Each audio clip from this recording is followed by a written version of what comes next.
All right, here we are. Next session. It's episode like 9 now of this game. Holy cow, this one's going pretty fast. Even though it's only every other week. Uh, Not going to do the typical recap this time because we have a new character starting from Cat by the name of Sealgair, excuse me. And Gallagher. we're gonna start with her. Um, Let me just for edification of people, I'm gonna show her character artwork real quick just so people can see what she's gonna look like. There she is. But we'll get to her story here in a second. So, Silgar, you have Gallagher. been, Cat, you have been, you have been, you've done like half a dozen missions so far since you've been indoctrinated into the chosen, into the order, and your last one was, as far as you were concerned, it seemed like everything worked out exactly how you intended.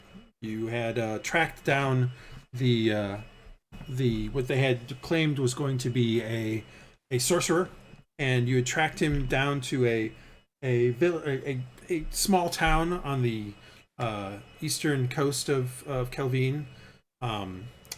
And when you got there, you found that the sorcerer was a child, 7 years old, a little girl. She her powers had just started happening, and even more interestingly enough, her powers were very wild. There's your wild sorcerer, John.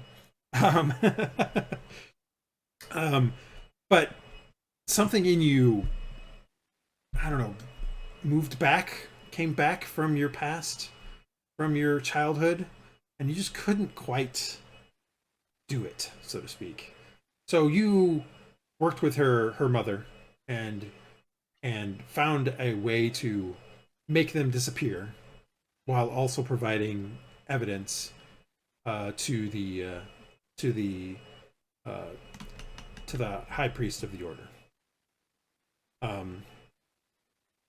But even with all that, something about the way they've treated you over the last month has you on your guard, in the sense that you thought you got away with it, but you're not 100% sure you have, because they're treating you like normally you would almost within 2 or 3 days go out on another mission. They would be sending you out to track down some other place or infiltrate some other place. That didn't happen. And then you got shuffled over. You got sent to the north to the Nirail Marches, to look into what they said was evidence of potential werewolf activity. And when you got there, that really wasn't it. It was some woman. Well, a local lord claimed that a man gave his wife some strange potion that turned her into a wolf. You did a little bit of checking. There was some missing livestock in the area. There was some anecdotal evidence from some witnesses about them seeing a wolf tear into some guards, and there clearly his wife is missing, but there wasn't enough there for you to really be able to report back and say that there were werewolves around. Didn't seem quite right. So you reported that to the local order, and then you were sent to Tanelvar. And at Tanelvar, you have reached Tanelvar literally, in essence, yesterday in game time, and immediately sent to the main citadel, or the main temple. So we'll bring up Tanelvar here, and so in the main temple here, which is this structure right here, you have quarters. You have basically like a cell in the sense meaning priest cell, not necessarily meaning jail cell. Prison. Yeah. So you have a cell, and you already report to a person called Father Cedrus. Sorry, I gotta remember C's or S's. And Father Cedrus, he looks like this. when you meet him in his office. And he brings you in and he says, I've heard many good things about you, Silva, that you are one of the best of the trackers that we have.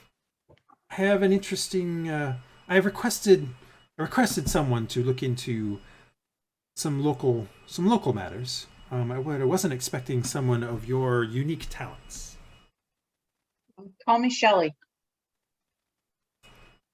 I see. Well, I guess we could be a little informal here.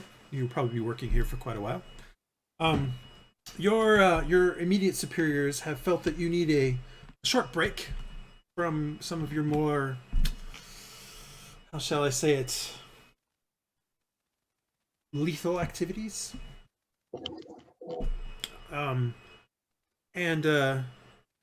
So they've sent you to me. As you know, here in Tanlavar, the main order that we follow is the Order of Compassion. Or at least the priests up here. You know that, I mean, just looking at Cedrus, you can see that he's not a member of the Order of Compassion. Yeah. He is clearly one of the Order of Courage, as evidenced by the lion torque. The lion's head torque. I was going to say, plus if you look at his, his chest, the way it's arranged, it looks like a lion. Mm-hmm. So, but different fathers or different priests from different orders are always at all the various temples, and you know from your experience with the Order of Inquisition that most of the priests that run this particular clandestine organization are Order of Courage, so it's not unusual for you to see him. So he says, in this case, we just need information. We have heard tell that a local artificer is searching out new technology. Our eyes and ears have told us that he has discovered some of the dwarven ruins in the mountains to the west, where we do know that there were ancient dwarves lived there over 2,000 years ago, and they definitely created some interesting things. So, as long as it is artificing, we probably will have no problems, but we need to keep tabs on it, just like we do everything else. So, your mission, at least for now, for the near future, is to track this group that he's been sending out, get in touch with this man, and see what he has found. Determine if there is heresy, and if so, bring it to our attention, and maybe your objectives will change. Maybe not. We shall see. We have not alerted the local baron to this, so be circumspect if you run into any of his intermediaries, such as the local guard or anything like that. He doesn't need to know of this sort of thing. He's got his own worries. He's a pompous ass anyway. He is creating this new palace to the west of us, or to the south. Yeah, south of us, south here. So let's let him concern himself with that more, and just keep him in the dark. The man you're the Artificer goes by the name of Caster Fizzbult. He lives, and I'm gonna bring you to this. He lives along where they're building the wall here to the north, near the river. He's got some renown here in the city, not a lot though. He typically, because he's a gnome, I mean, let's be honest, gnomes. They typically, the Baron has been going with some of the more human artificers. But if he does figure this out, well, maybe there will be something that the church needs from it. I would expect you to go there and look in on him.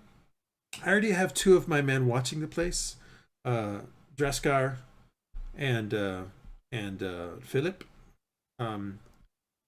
They should probably be sitting outside watching it. So just check in on them, see what they're doing, and we'll go from there. We'll meet again in a week, unless you have something important to impart. Okay. And if I do, just come back to you or send message. Just come on into the church. many of parishioners come into the church all the time. Okay. So what do you? He's like, he basically dismisses you. What are you doing after that? Um, I'm gonna unpause the game because I always forget to do. I guess I'll walk over to Fizzbolt's place and just maybe check it out casually, just to see it. So you walk. So the church, like I said, is right here. You head down. This is this whole area right here is basically the merchant quarter. Okay. It is all properly walled, just like this. This is currently the main keep of Tanovar. The rest of this is not as built up as this map shows. I really need to make a new map. I will be making one soon. Just been really busy. This wall is currently under construction. This palace and wall itself is also under construction. But the docks here actually do exist. There is a lot of this is built up down here. There are tenements and things along in here. This area is not as built up. And this area up here with the outside of the wall stuff here is in the progress. Like there are some of these buildings here. It's just, again, not built up as much as it would. This is sort of a map of Tanovar, like maybe 70 years into the future. Okay. So based on what you've been given, you know that Fizzbult has a place down here near the river where they're currently building the earthworks for this wall. So it takes you maybe about 20 minutes to get there. It's not super far away, but you're heading through the city. You're trying to be, not draw attention to yourself, all that sort of stuff. And when you get there, you can see that there's these two guys sitting on some barrels across from what is clearly Fizzbolt's workshop, which looks like kind of like that. Trees are there as well. It's just think of there being wood, more roads going by it. These guys are on what probably is a warehouse of some sort, looking across to that. They don't know who you are, but based on what Sidrus had told you, it's pretty clear that these are the guys he sent to watch the place. But as you go by, you can see, as you head by, you see 4 people come out of the ground floor. You see a guy who looks like this. You see a guy who looks like this. You see a guy who looks like this. And you see a woman who looks like this. And they come out and they clearly notice the 2 guys that walked away, and you're kind of you continue walking, like you're not necessarily trying to draw attention to yourself from either of them. You continue walking towards the where they're building the earthworks and the beginnings of the bridge that's crossing the river there. As those guys start heading off to the north, or to the south, they're heading down the street, basically back the way you just came. So I'll go ahead and, I don't know, maybe go back that way, but keep a discreet distance. Okay. As you turn around to go back that way, you can see the 2 guys get up. The 2 guys that were sitting at I think some kind of dice game of some sort, get up and start following them as well. They're ahead of you in this case. And the other 4 of you, if I misremember something, please chime in, because this is how we're re-going over last time. So they head up they head down they head through Tanovar up into the merchant district.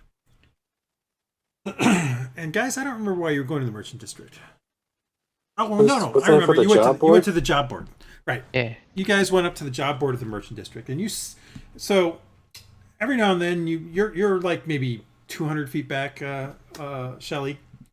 And those guys, there's a tall guy, there's a shorter guy. They're kind of together, but being a little surreptitious. They're trying to be blend in, but they're not doing a very good job. It's very clear to you that they're not doing a really good job of what they're trying to do. And they follow both of you guys. Actually, I think at a certain point, going to that first job board. No, I'm 100% that uh, I thought we Artemis. split up at the second one. Yeah, no, but Artemis held back before you guys went to the first job board. Like he was following behind you guys. That's exactly what happened. No. You guys went to the tavern first, where you discussed things. We went to the tavern, Yeah. then Artemis did a loop around, basically. Yeah. So you guys, they head to the tavern. They head to the Red Board Tavern. And you watch them go into the tavern, and you watch the two guys kind of take up position outside of the tavern. What do you want to do there?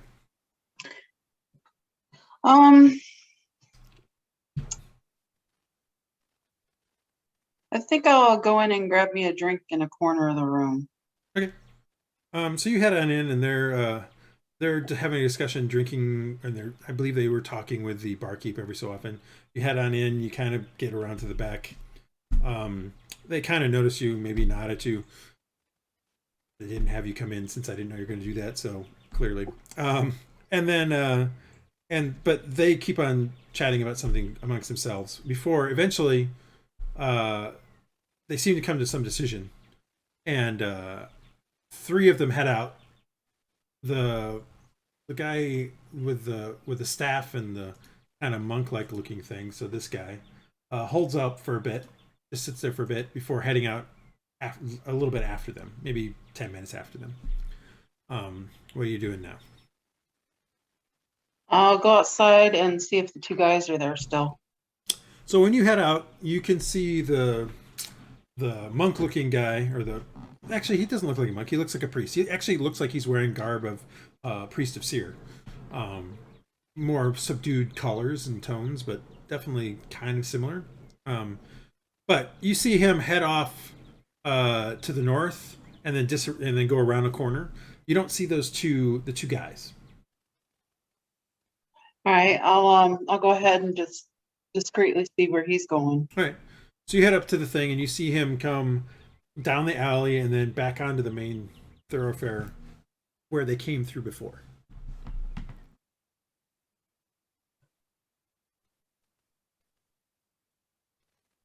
And what's he doing now? He turns around, goes around a corner, and you lose sight of him. So you'll have to get up to the edge of the street there if you want to see where he heads. Okay, I'll walk past the edge of the street and just glance nonchalantly. All right, so you continue past. As you're going past, you can see he has started heading down the street again, sort of towards the direction back towards the merchant district. And give me a perception check. Perception. May or may not notice other things.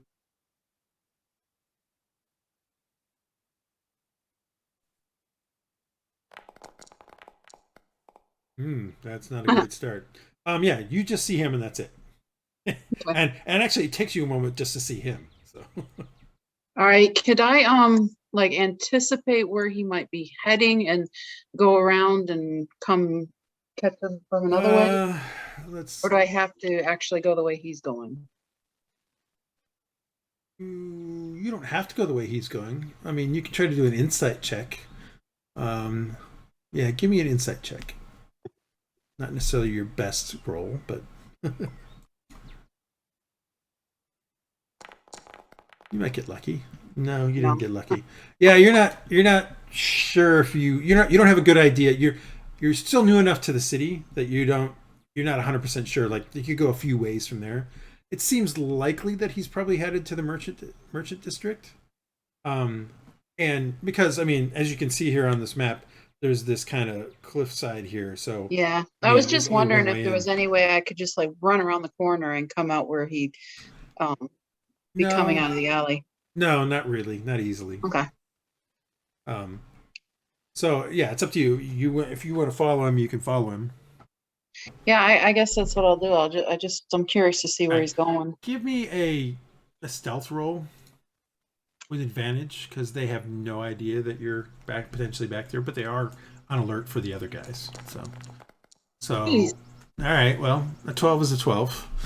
All right. So they get you follow them, and he meets back up with those other three guys up here near the guardhouse up here. Okay. Do I see the two guys still? You see the big guy. You don't see the littler guy. Huh. Let me switch tactics. I want to follow the bigger guy. Okay. Well, he's kind of hanging out. He kind of goes past them for a bit, and then goes down the street, this particular street here, for a little bit, and then he stops by a store and starts like a shop and acts like he's looking in the window and things like that. It's very clear that he's trying to still watch them, though. Yeah. And also, it's very clear that the two guys that we're watching are very clearly the two guys that were described to you that Cedrus had already sent. This is an FYI. Okay. What is that shop he's looking in the window, and what's the shop next to it? So the one he's looking in the window is probably just a tailor shop of some sort. The one next to it, maybe a gem cutter's. I'll go in the gem cutter shop. Okay. You head on in there. There's actually it's a jewelry. Oh wow, this could be funny. There's a jeweler.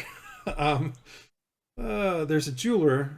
She looks up at you and as you come in and says, "May I help you?" Just look at what you got in the rings. I have a few rings. Do you have a particular price range? 10 gold. I see. She kind of gives a wry smile. She brings out a couple rings of different styles that are. I mean, she's like, this one here it's worth a gold piece. I would part with it for a gold piece all the way up to this one up here, which is at the limit of your area, and they're nothing remarkable.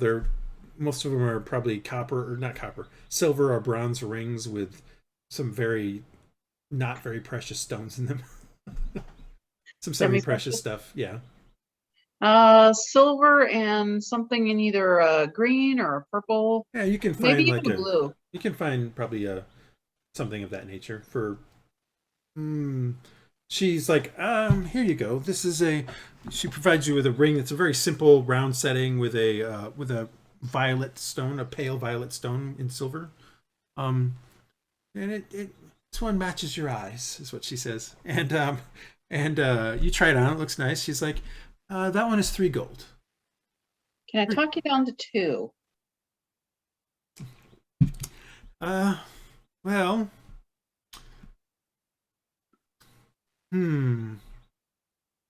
Give me a persuasion roll. Not that you've really done anything to persuade, but. Yeah, that's not going to go well. 9. She's like, well, it seems like you really just don't want this ring very much, so it's okay. And she starts to put it back in the thing. I want the ring. It's just that, come on, I work for the church. They really don't pay me well. I understand. This is the first time I've come across something that's actually doable for me, and it's really pretty. She says, I still can't part with it for less than 3. That's my margin there is already pretty low. Okay, I guess 3 gold. Okay, I'll do it. You spend the 3 gold and get this pale violet gem in a silver setting. And then you head out of the store, and you start. You notice that the group of 4 is heading your direction. Am I still in the shop, or did you say? No, you head out the shop door. Okay. I'll stand in the doorway of the shop and like pull out my package, and like I'm inspecting it in the sunlight, and just kind of well, as you watch, they're heading straight for the store. The gem store? Yeah, they're heading to this jewelry shop. Huh. So okay. It's funny. Wow. Yeah, I mean they're maybe 30 feet, and it's very clear they're headed toward almost. Yeah, isn't this where we sold the crystal? That's where you sold the crystal, and where you asked about the job. Okay, I'm just gonna go ahead and hang out there playing with my new toy. Okay. The 4 of them literally walk right by you into the shop. Yeah, you guys sold the other crystal to this lady, and she's the one that had the job that you was looking for night watchmen, that you decided it wasn't going to work because it required you to be there nightly. So yeah, you guys go by this woman in armor. She's probably got a cloak over it, so it's clear that she's wearing something underneath this cloak, but yeah, and into the spot. Yes, I know, John, at some point you would have recognized, but shush. What are you doing now, Shelly?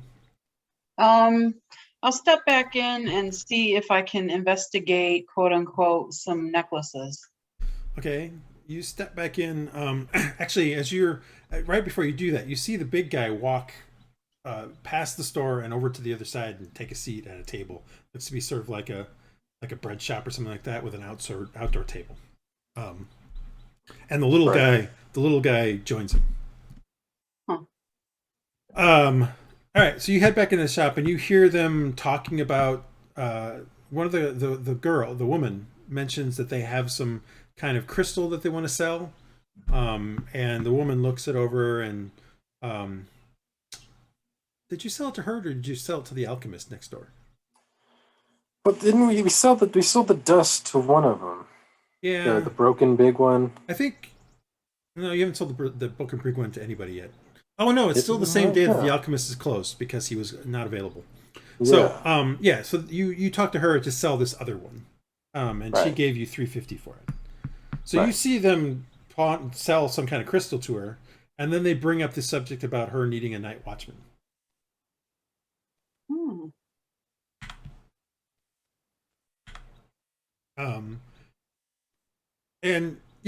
Artemis, you do realize that the woman that was outside, has stepped back in, but you hadn't really seen her before, and for the most part, you're more concerned about the two other guys, so you doesn't really cross your mind about her too much.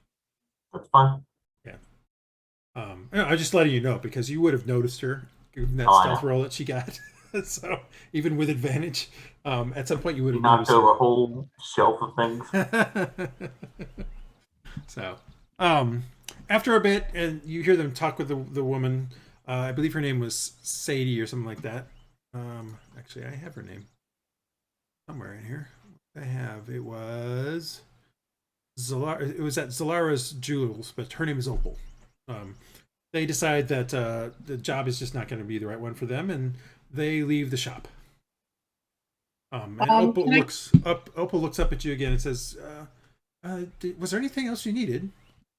I was thinking about a necklace, but I'm not sure I have enough money. Maybe I'll come back when I have some more money, something to match this ring. I don't suppose you heard any kind of jobs. I mean, I heard you mentioning the watch, but is that all that you? Well, no. I personally am looking for some night watchman. The one that I currently employ is going to become a member of the Black Watch, and so he is graciously staying on until I can find someone new. But it's getting very close to meeting him. And is the group out of my sight yet, or are they still there? They start heading down the street. I think it's at this point that they decided it was time to go to the docks and check the docks board. And you see the two guys get up and follow after them. Now, so I'm going to start following the two guys discreetly. All right. So you head on out and stay back from the two guys.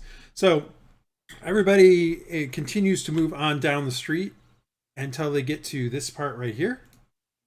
That is when, or no, actually, that's not true entirely. You get down to here. Before you get to that point, you see the little guy duck into the church. The big guy continues to go on following them. And they come through here, past this, through this particular spot, which there's no wall here yet. And about right here, you see three of them continue straight, and you see one of them take off and go the other direction. Which one's the big guy following? The big guy follows the one person. All right, I'll go follow the three. Okay. At a certain point, you make it all the way down here to the docks, and they start looking at a job board. Can't remember, John, how long you waited to get match up with them, but it was, I don't remember, to be yeah, honest. it wasn't too long. And they go over a job board there as well. And after a bit, the Well, monk, before they leave, could I like saunter up to the job board and just strike up sort of casual conversation with them? no, because you didn't happen last session, so Okay, all right, gotcha. that's the only reason why, not because of any other reason, not because I don't want you to, just because I didn't introduce you that way last session. Okay. So you continue to watch them for a bit. The other guy joins up with them. They're about to start heading away from it, and then you see the woman approach the big guy. They see the big guy coming up, and the woman just approaches him and starts talking with him. Okay. You're a little too far away to overhear it, but she then takes him to that same board and starts discussing things with him, and eventually he goes in to the harbor master shop, and then the four of them head off. The big guy is still there, but the four of them head off. They head not too far away to a warehouse, and head inside the warehouse. Huh. I'll wander around and investigate entryways and exits for the warehouse. Just kind of scope out the warehouse. And Well, I then... mean, there's guys moving around the warehouse. There's guards around this warehouse, even right now.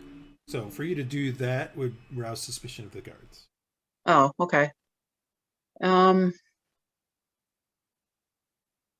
I can't like wander casually around the back. You can wander through the streets, but you can't wander casually around the down the alley of the warehouse now. Oh, okay. You do notice that on this particular warehouse there is basically a silver scale over the door, and it's very clear to you that this is a warehouse run by the Silver Ore Consortium. Oh, okay. I guess I'll just wait. Is there anything around to occupy me, or at least? I mean, you're down near the wharves, so you could try to go see if you can find some fish or something, or you can. Most of this around here is warehouses and shipping companies and things like that have brought in cargo to distribute either in the city or to take to Ylanvir, which is the capital of the marches, or to distribute up to the mines or that sort of stuff. So there's not a lot of this is definitely a working place. It's not a lot of things like food or anything like that, or entertainment, so to speak. Okay, well, I mean, you could go look at the job board if you'd like. It's not too far away. Yeah, I'll go. Is the warehouse within sight of the job board? Yeah, it's about. I mean, the warehouse that they're at is basically right here. Uh-huh. The job board is up here, so it's just down the street. All right, I'll go to the job board. All right, so looking at the job board, you can see that there's a job for sailors needed for a barge that seems to go up and down the river here. There's things for dock workers. There's something about somebody needing a bilge cleaner at a place called the Salty Rat. You don't know what the hell that is. There's a bunch of jobs on the board for moving cargo from the docks either up to mines or to the camps or to the castle or to the guards, like just a variety of different places. And then there's one job which clearly is the one that they're probably doing, where the warehouse, the Silver Ore Consortium warehouse, is looking for guards. So that is more than likely what they're doing right now. Okay, so I'm thinking, does it have like little, little tabs you can tear off and go inquire about kind of thing? It does not. It does not. I mean, you could always take the job posting if you'd like. They just didn't happen to. I'll go ahead and I'll take the job posting. For which one? And I'll look over the mine thing again. Which job posting are you taking? Sorry. The one with the guard in the warehouse. Okay. And then I want to look at the mine thing as well. The mine thing. Where didn't you say it's? Well, there's some transport jobs. You could take some things to various mines. Yes. Okay, I'll take that one too. Okay. All right, then I'll go to the warehouse. All right, so you come up to the warehouse as they're leaving. Okay. They're heading down the street. As At this point in time, they seem to have a pretty good idea of where they're going, and they're going at a pretty decent clip as they head down this street. Okay, is there any They're way still I can walking. go, It's not like they're running, but Yeah. they're just. is there any way I can go to cut them off? What do you mean by cut them off? No, I don't want to be directly behind them. Can I go like off on a side street and get where it looks Oh, like? they're heading down this street here, so there's not really a side street that can get you ahead of them Okay. easily. All right. Well, I'll just keep discreetly staying back, and Yeah. I'm looking for the little guy. Is the little guy anywhere? Well, like I said, remember the little guy went He went into in the the temple, into yeah. the church, so you Yeah. don't see him currently. You also don't see the big guy. Okay. Anymore either. This group seems to have figured out a way to give them the slip in some way. Okay. It was all pure happenstance, but they did do it. right. So if you continue to follow them, they head down the street. They head along the front of the docks. They continue heading over the river bridge here and out through this street, all the way out and continuing out of town until eventually they reach a gypsy camp. Huh.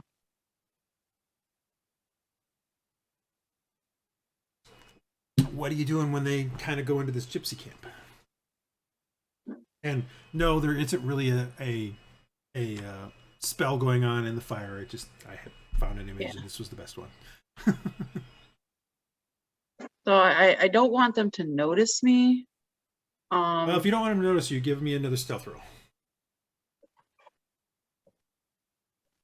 Oh boy. And roll better. Roll better. Okay. Good idea. Roll better, Roll stealth. better. 13. Great. It's not terrible. It's better than you did before. Not with advantage anymore. No, because you've run into them too often at this point. Yeah. So, you hang out sort of along the road, but out of sight of this place for a bit. But you're still able to watch a little bit. And eventually, three of them head off to the north. Head off through the north through the woods. The fourth one, the monk-looking kind of guy, heads more westerly. What do you want to do now? So does it look like they're leaving or just wandering around? Well, so you watch them like have a discussion with a guy from one of the wagons for 10-15 minutes, and a little girl came up and jumped into the arms of the woman that you've been seeing. So, I mean, it's possible that they're going off further, but it's also possible they might be coming back.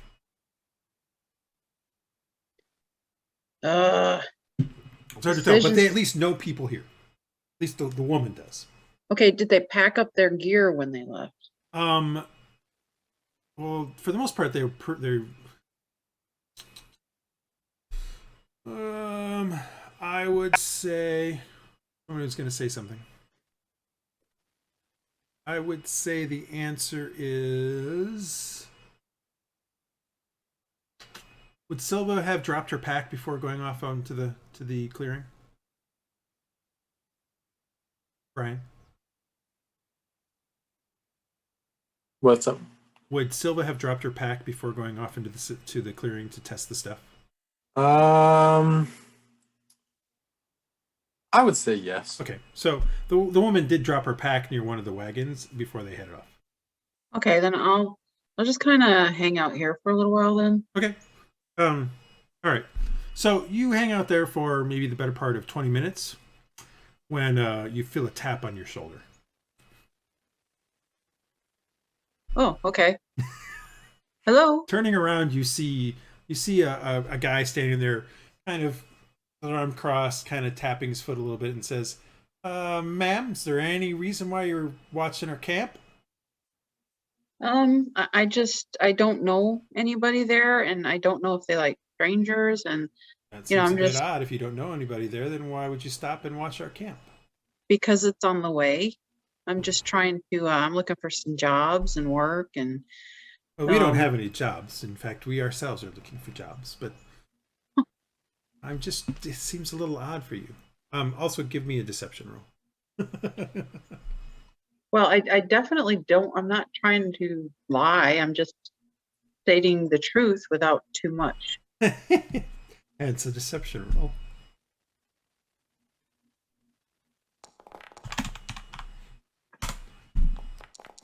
You know I'm going to fail it. Well, I thought, yeah, with those rolls, yes. No, but even if he had gotten a 1, I mean, it's still viable. He's like, I think we're gonna have to have you come in and speak with the headmaster here, or the caravan master, the wagon master. All right. And he's like, head on in. You head on in. I really can't remember what I named your. I can't remember for the life of me what you named my uncle either. Yeah, can't Uncle remember. Owen. No, so for now we'll just call him Uncle, because I didn't get a chance to watch the video, so I don't have his name. So a man comes out, the same man that the people were talking to. He kind of gets up from sitting near the wagon as you come approach, and he's like, may I help you? Yeah, I'm just traveling the roads and came upon the camp and didn't really feel comfortable approaching anybody because I don't know anybody here. So I guess this one of your guards just wants me to come meet with you. Toby's not a guard. He was just in town. I'm sure he's just noticed you when he came on up. Okay, well, see, things aren't always what they appear to be. Two things. You know that this is a Havani camp. The Havani are a traveling group of people. They tend to get someplace outside of a city, and they tend to be there for a couple months before usually the people of the city or the village feel that there's something that they're doing wrong and drive them off. Oh. Think of them as the typical gypsy kind of thing. But so yes, so you know that that is what this is. He's like, well, I mean, you're welcome to sit with us and chat. We're going to have some stew here from my wife in a bit. But beyond that, Toby here seems to feel like maybe you should probably not be around. And he never said anything, but it's pretty clear that there was some kind of unspoken stuff as he came in. Maybe facial expression or body language or something. Well, I certainly don't want to interrupt. Thank you for your generosity, but I'll feel comfortable as long as you're okay with me just staying on the outskirts of your camp and not bothering you guys. Oh, and just have a seat here by the fire. That's all right. We're hospitable. We just you are. Just probably right, shouldn't stay here tonight. Is all. Okay, well, I'll take my stew then, and I'll go sit here out of the way. And when I'm done with my stew, I'll go ahead and make myself scarce. Okay, so you sit down. All right, Artemis, Morgoth, Silva, Andal, you guys are coming back into camp. Okay. And you can, like I said before, you can smell a stew, this food. There's the beginnings of some music going on over near one of the wagons, one of the other fires. And Artemis, give me a perception roll. Use a perception roll.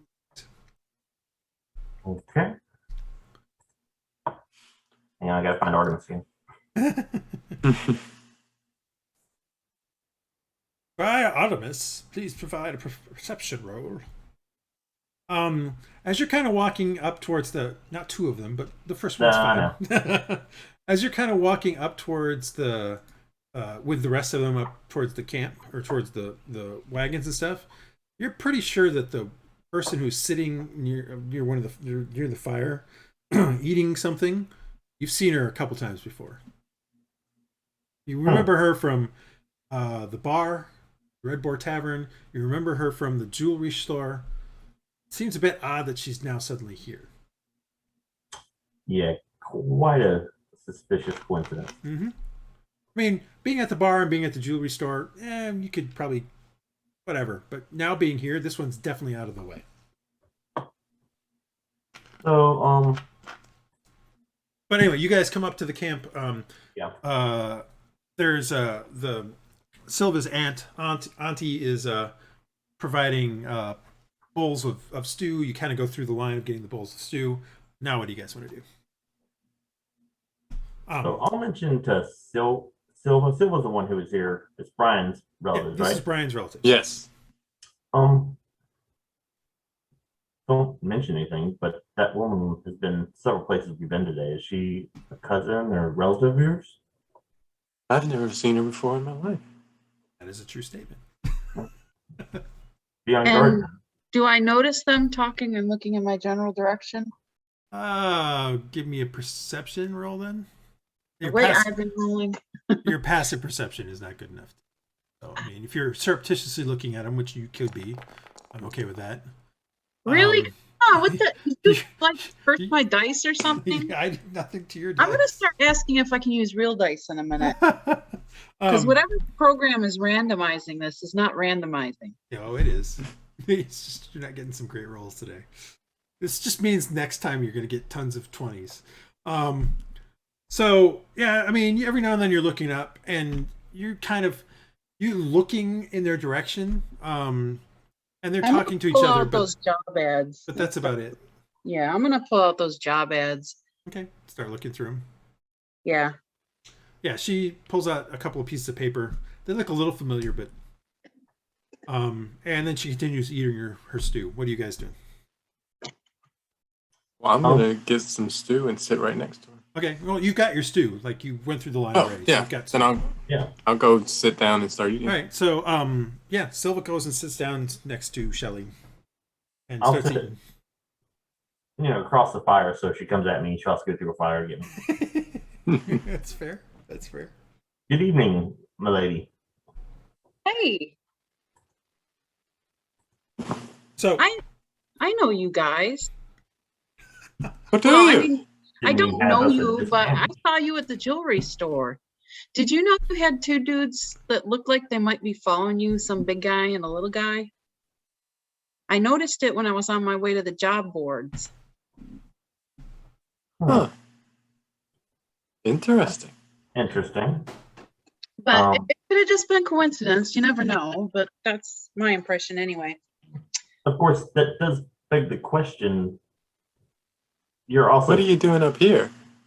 Well, I'm looking for work, and when I went in the jewelry store, the lady said something about she had a night watcher guard, but I don't know if I want to do that. But she did mention that there were job boards, so I went to the job boards, and I remember those big dudes because for a while I thought they might be following me because I had just come out of the jewelry store, but I noticed they weren't following me. Can I So roll insight on That this begs figure? the question. yeah, you can do an insight, and then she can give me a deception. Oh God! Well, I probably rolled crap anyway. No, you just got an 18. No, Oh, you did I'll good. go crap. I'm deception, you said? Yes. Oh! Oh yeah! That could have been much better, but it's not. you're gonna get the 4. She is definitely not speaking.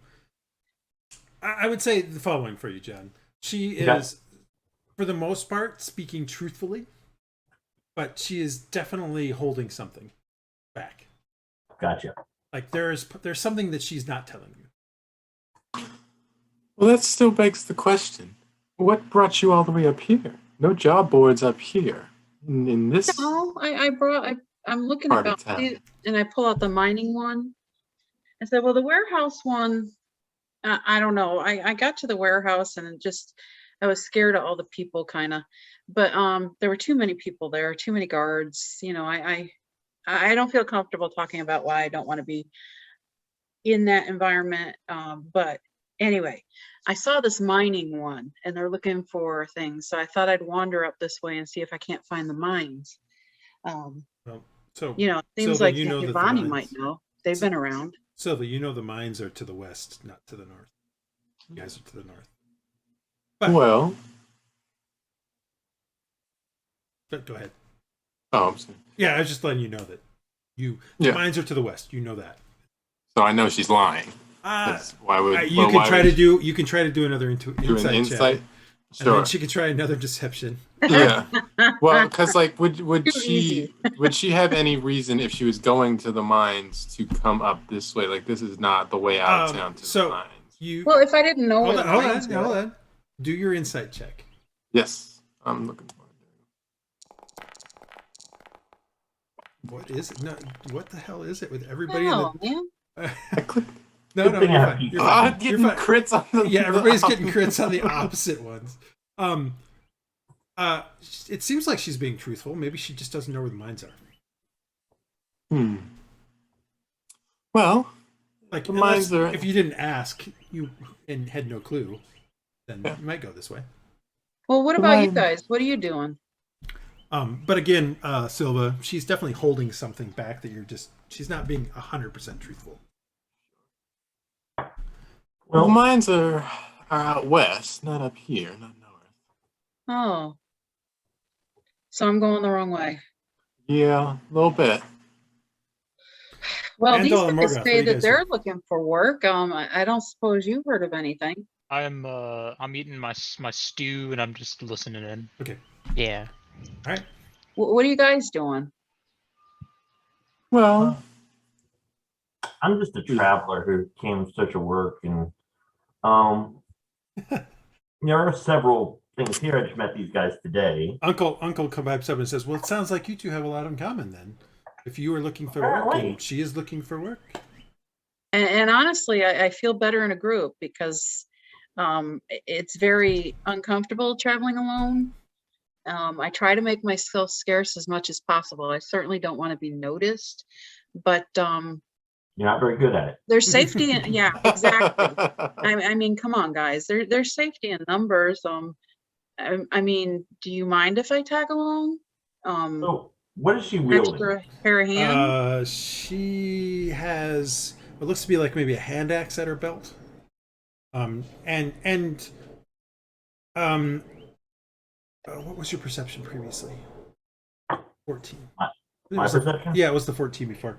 You vaguely remember that when you brushed by her near the jewelry store, you felt something hard underneath her cloak, her clothes. Probably some kind of armor of some sort. But you can't say exactly what kind because you weren't really paying that close attention. And I would say that you can see a what looks to probably be a bow on her back. Although, yeah, she has a crossbow too, but we'll just go with the bow in this case.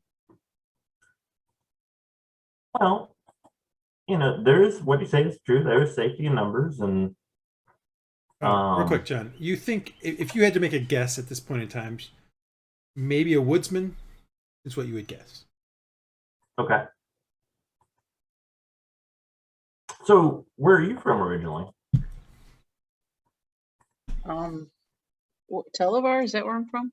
No, you're from Servine. Technically, you're from the Diary Shires, but I don't know if that's what you want to tell them. No, I'll go with the whatever. Servine. You're from the main the capital of the kingdom, Yeah, whose name suddenly escapes me. But from the capital. Yeah, I would leave the capital too. A lot of fight going on there, and if you don't like people, that is probably the worst place to be. Well, it's not that I don't like people. I'm just starting to feel too crowded in, and I think I want to be a little more independent, but not necessarily alone. It's like finding that fine line between being isolated, which I don't want to be, and around too many people, which I don't want to be. So I guess you could say I'm just looking for the middle ground, some peace and adventure. That weird anomaly. Sure. Well, like I said, I'm kind of a stranger here myself. I have no problem traveling with you. I notice you've got an axe, and I assume you're good with that. Oh yes, fighter by trade, so we're okay with that. Okay.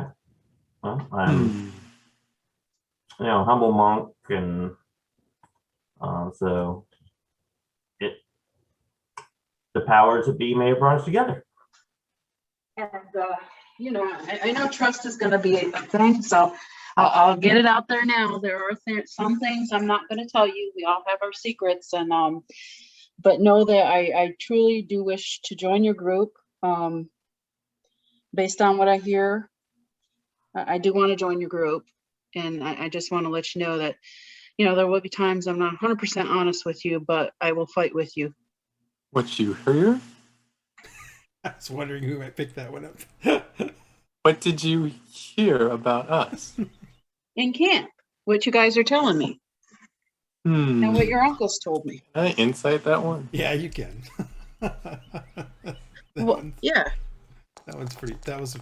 Oh my That was- god. Yeah, but come on, that was Come on. that was totally what I'm talking about. You know, I was talking to these guys. There's nothing more than that, and it's 100% truth. I'm just talking about what I'm hearing about you now. I would say, Silva, that you think that was probably just a slip of the tongue. Yeah, everything she just said was probably truthful. Sorry, about keeping back secrets and occasionally things like that. She seems pretty earnest and honest about that. We all have secrets, but I guess the question is, do you mean us any harm? Nope, not at all. Well, I guess we'll discover that. And I don't mean you any harm, since it's the first time I've met you, other than the other three amazingly coincidental. So just out of curiosity, do you know why those two looked like they were following you?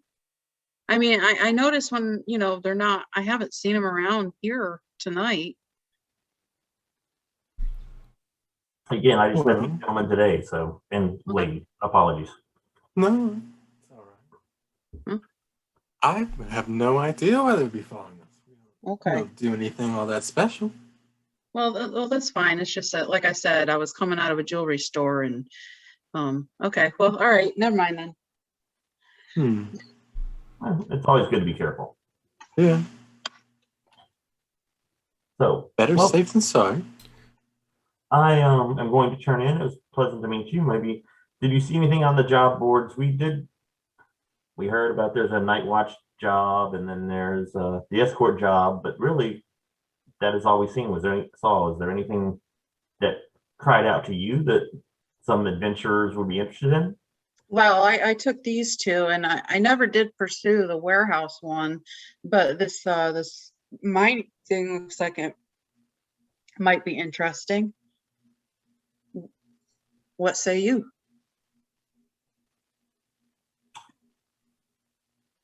I mean, it was interesting, although I was hoping more for a guarding position rather than. I'm not big on being used as oxen. Well, what about the watch position at the jewelry store? She's just looking for one. Is that why you don't want to do it? Yeah, I mean, there are four of us now, and What about the you are warehouse? fifth. Did you find out any more about the warehouse? I mean, they are hiring. It sounds like they're hiring as many as they can, which for warehouse, that kind of makes me a little concerned about how much thievery there is here. But, well, I'm going to retire. Let's discuss this in the morning. I will discuss this in the morning, and pleasant to meet you. Okay.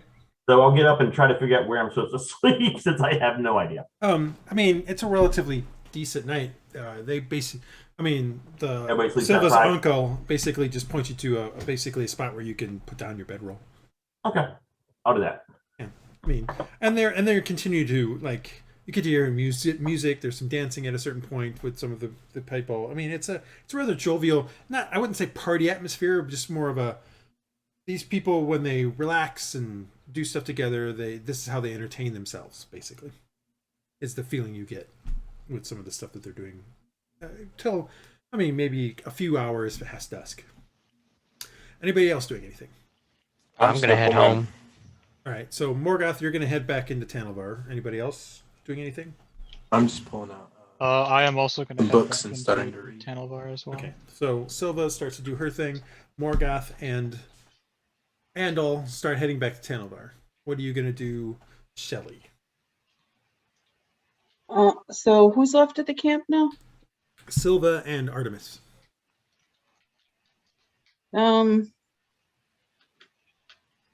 I guess I'll hang out at the camp. Okay.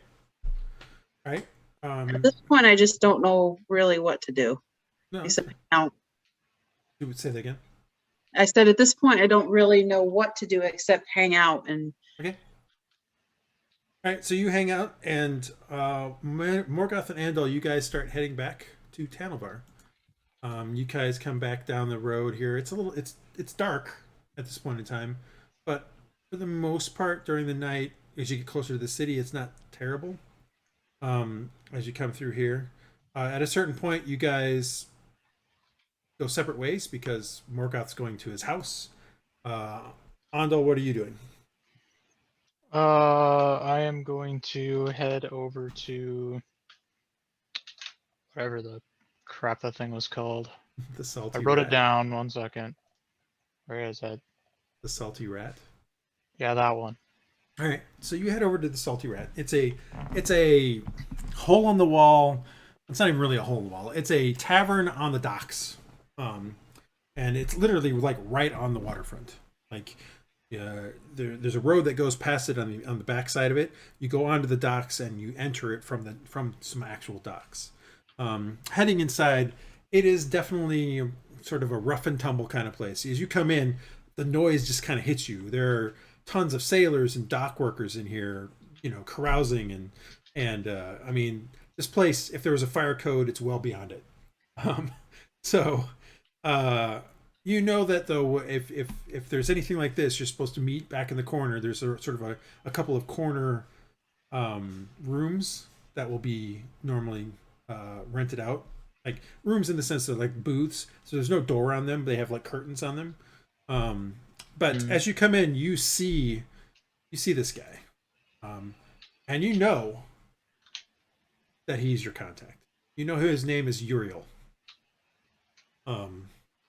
And he's kind of sitting at the bar. There's a spot next to him. What do you want to do?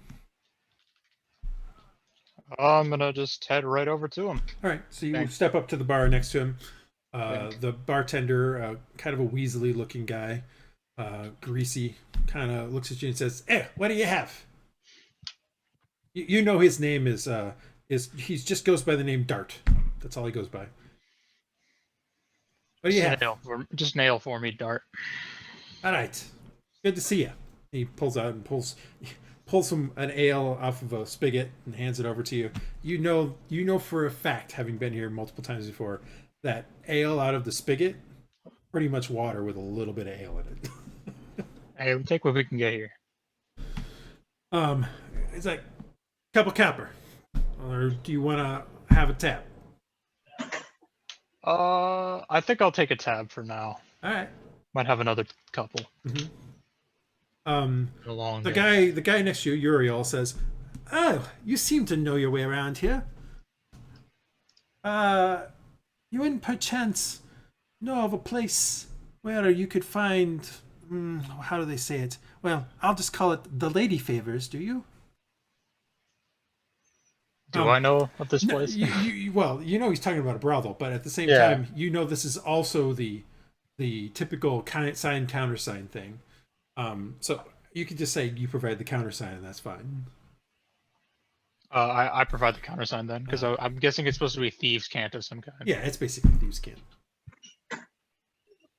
And he nods and looks at Dart and says, "We'll be in the back." And Dart just nods at him, and the two of you head to one of those booths with the curtain, and you head going into the booth. Basically, the booth is a table.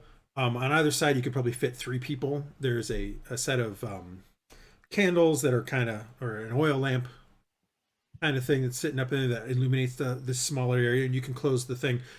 The amount of noise in the tavern by itself is anybody that would have to be almost standing outside or almost in your booth to hear you. And Uriel sits down and nods to you and says, "We only put this one up 2 days ago. It's good to see that you were quick to respond."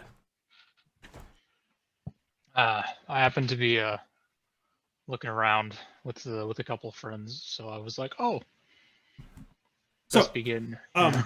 Uriel, you've met with Uriel like 3 times before. Again, he's a go-between for whoever it is that's been hiring you. Like you've basically had 3 or 4 different people give you jobs, but you know for a fact through some surreptitious asking around and stuff like that of your own that they're just working for somebody else. You're just not sure who would get. So there's some mystery to who you're doing. None of the jobs so far, though, have been anything that you would be like you would consider morally an issue. Like they're mostly just been spy things or trying to get information about people. The only one that was kind of close was the one where you learned some stuff about a guy and now that guy doesn't really like you very much. Yeah. Because now you know something about him that he doesn't want out there, and so you kind of hold something over him, and so he doesn't like that. Yeah. So Uriel is like, so there's a thing. We need you to check out one of the iron mines. It's an iron mine run by I gotta find the thing again here. Sorry. The Silver Ore Consortium iron mine has stopped producing ore, but the consortium keeps denying that is the case. Now, there's a reason why they deny that, because if the mine truly was out of iron ore, then the current iron ore contract with the Baron would become null and void, and that would be a rather large loss of income for the consortium. Our mutual benefactor would like you to infiltrate the mine however you see fit and find evidence as to the current state of the mine. Once you have that evidence, contact me again in the usual way, and we will get that to the person, to the benefactor.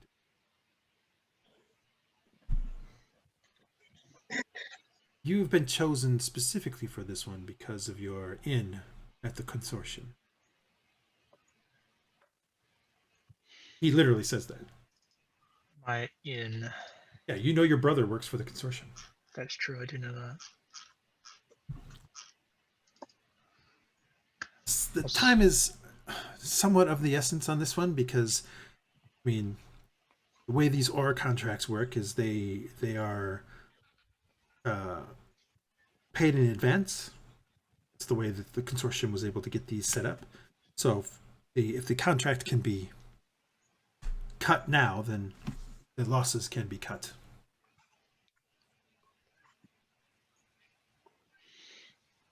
So give me 2 things. 1, give me an insight check, and 2, give me an intelligence check. So an intelligence ability check.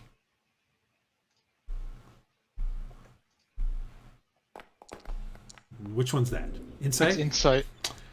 Certainly on the up and up. You've met this guy many times before. He hasn't steered you wrong yet. That's the first thing. Definitely. Intelligence. I can't miss. Jesus. It's not possible.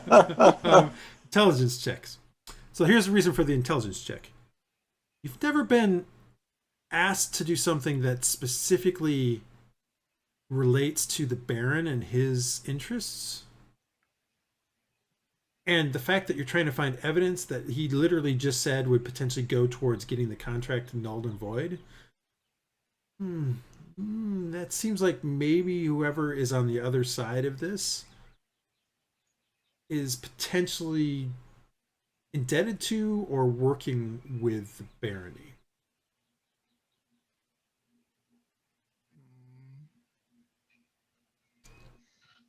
Specifically based on what he literally just said, basically get this in a relatively quick time frame because of how it would work with the rest of the barony.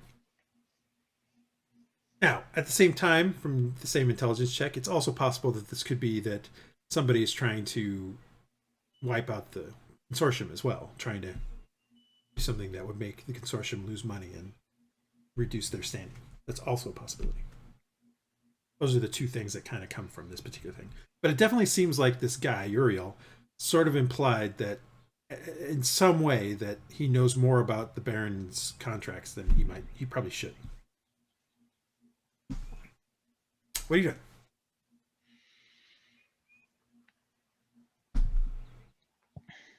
I will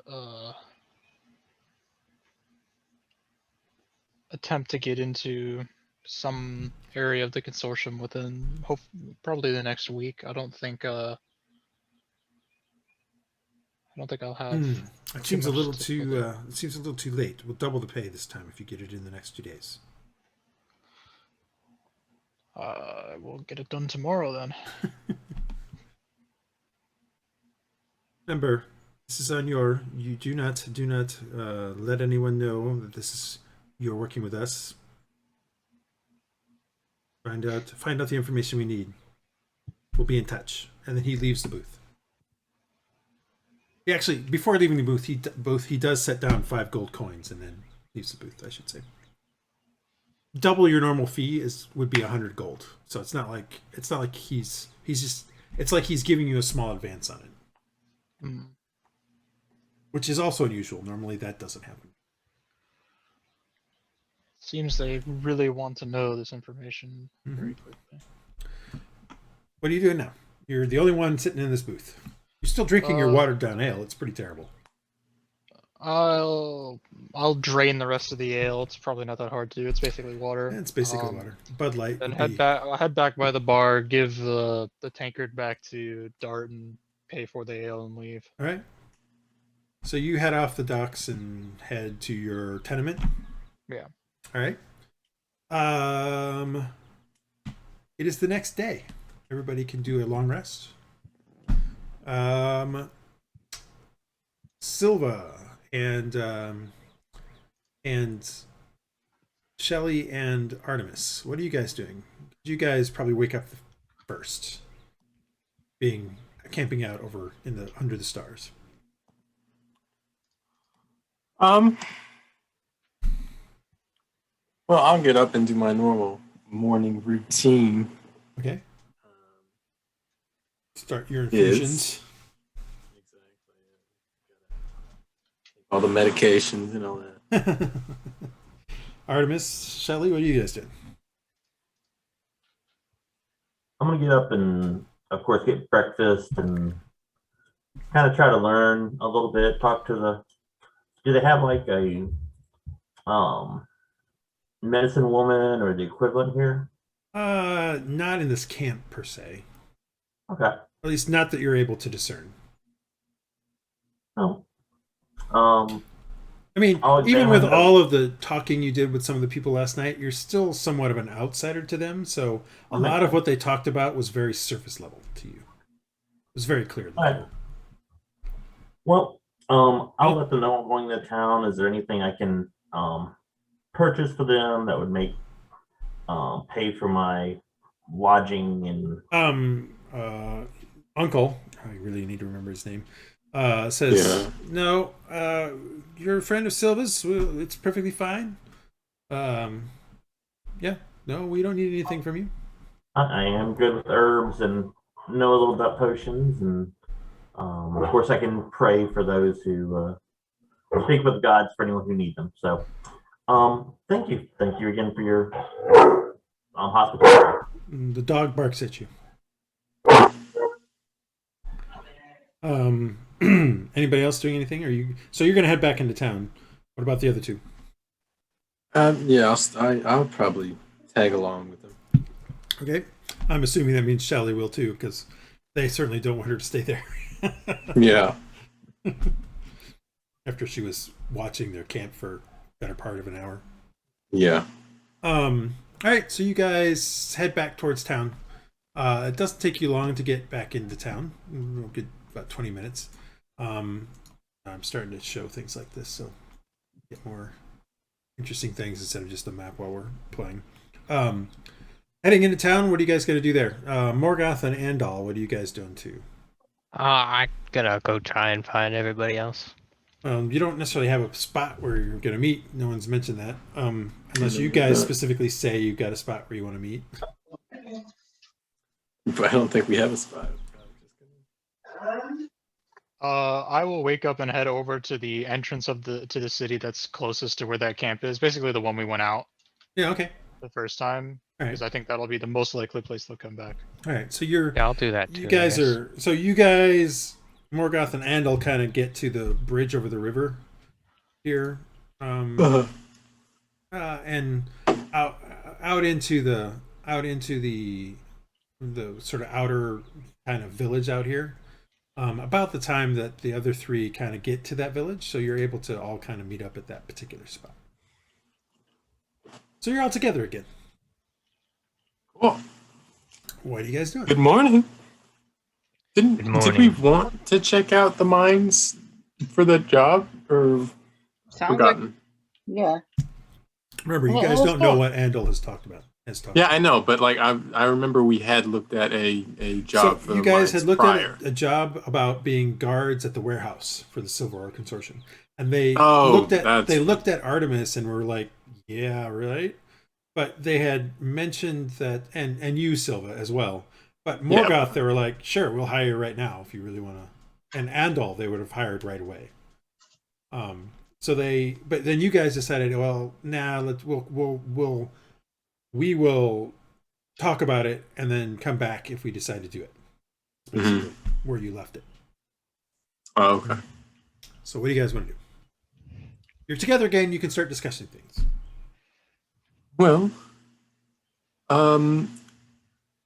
waiting. Would the Alchemist be back in town now? He might be. I mean, like I said, that was a day that you're not. He was closed for some reason. You're not sure why. And the cartographer is still probably a day or so away. Day out. Okay. Yeah. We can go try and see if the alchemist is here. Um. And remember, you still have the one place on the map that you haven't been to. Yes. You could always go back to the first place you went to. Mm-hmm. Now we got a more fortified group. You could also go back and try to mine more crystals if you really wanted to. I mean, you got a lot of options. Well, we could go back and take that job to do the escort work and see if there's a better one even. Maybe something else needs to be delivered to the mines. Oh, we could do the escort job. Yeah. You also never went to the. You know that there's, Silva and Morgoth and Andal know that there's also a job board at the camps outside of the city, where people, typically the miners, all camp. We can go check that too. Yeah, where do you guys want to head? I mean, I'm fine with going out to check out more dwarven stuff. Well, I mean, I've never I think been. we were I'll gonna. do I that, think or we were gonna wait until we could talk to the cartographer before we do that. So it's. Yeah, we still have a day before he gets back.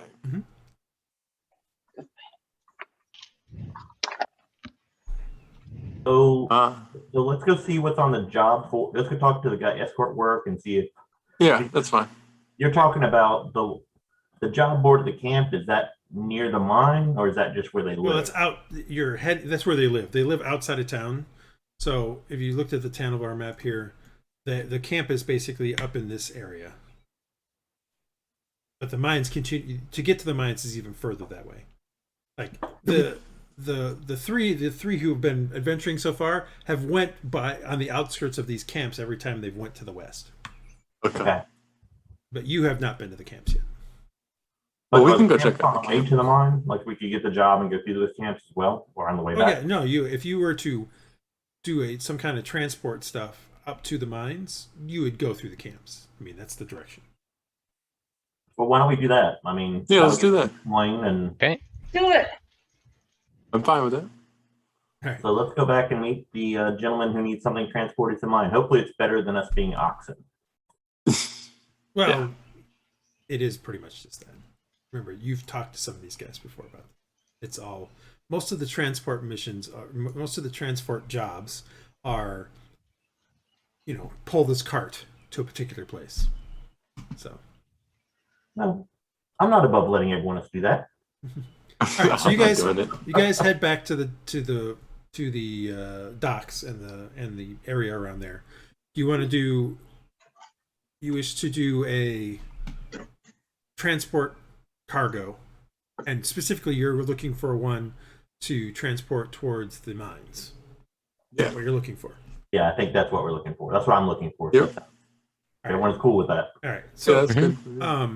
you are able to find, like, the same guy, Quill Tyrion, that you talked to about the guard stuff, also had some transport stuff. Right. So you come back to Quill. Hey, how you guys doing? You rethink that doing the guarding bit? Heading back into the warehouse is where. I am interested, I believe. I can speak for myself, I don't know about the others, but I also want to prove to you that I'm worth, a full pay.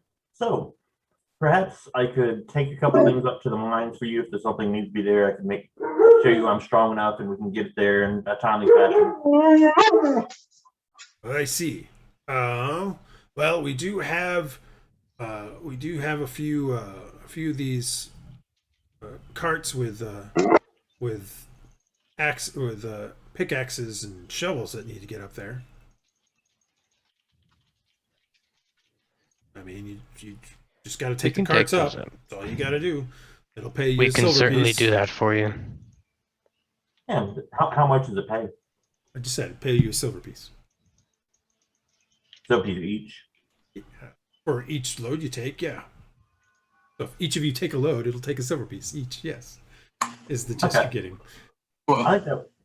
Let me discuss it with our friends and what do you guys think? Good? I'm not not gonna pull a cart. I'm just gonna come along for the ride up to the mountain to the mine. Well, I'm not gonna let you ride the cart while I'm pulling No, it. no, I'm not gonna ride the cart, but I'm not gonna be pulling a cart. Okay. I will be walking along with you I'll guys pull one. up to the mines. I'll take a cart. One. If anyone else wants to do that, that's fine. I'll also help drag up a cart. All right. Anybody else? It's just the three of you. Yeah, no, I'll grab one. All Let's right, go. So, Quill's like, all right, okay, go and see the quarterman over there. His name is Byron. Okay. So you walk over to a guy and he's like, hey, name's Byron. Well, I hear that you guys want to do some of the transport labor. Yep. All right, I got 3 carts that I need to send up, so I only need 3 of you. Oh, fortunately enough, we have 3 of us who want to do it. And he points you over to 3 carts. One is basically just full of pickaxes. The other one's full of shovels, and the third one is full of, in essence, wooden beams. Are they like rickshaw type or? Yeah, there's the 2 that are like shovels and pickaxes are definitely very rickshaw-like. The one with the beams is a bit bigger.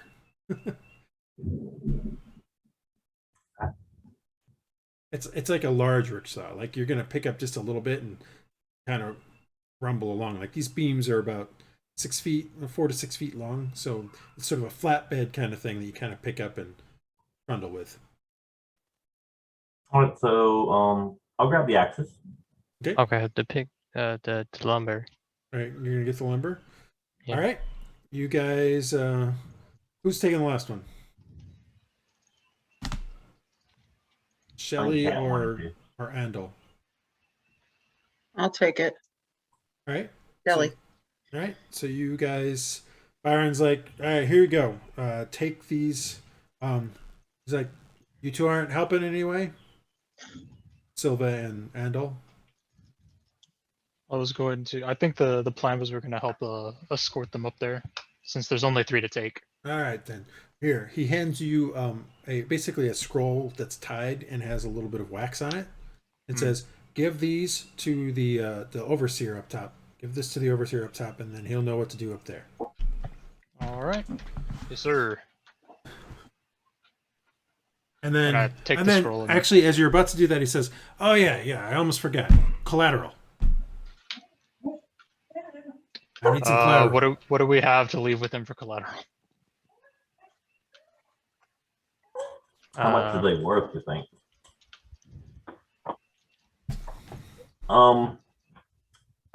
What do I have? I can leave my hand axe Mhm. and a dagger with him. All right, he takes those and says, "All right, that's for yours. What's the next one?" I don't And know. my axe. He can have my javelins. All right, so he's like, interesting. Sets him with the other things. All right, what about the third one?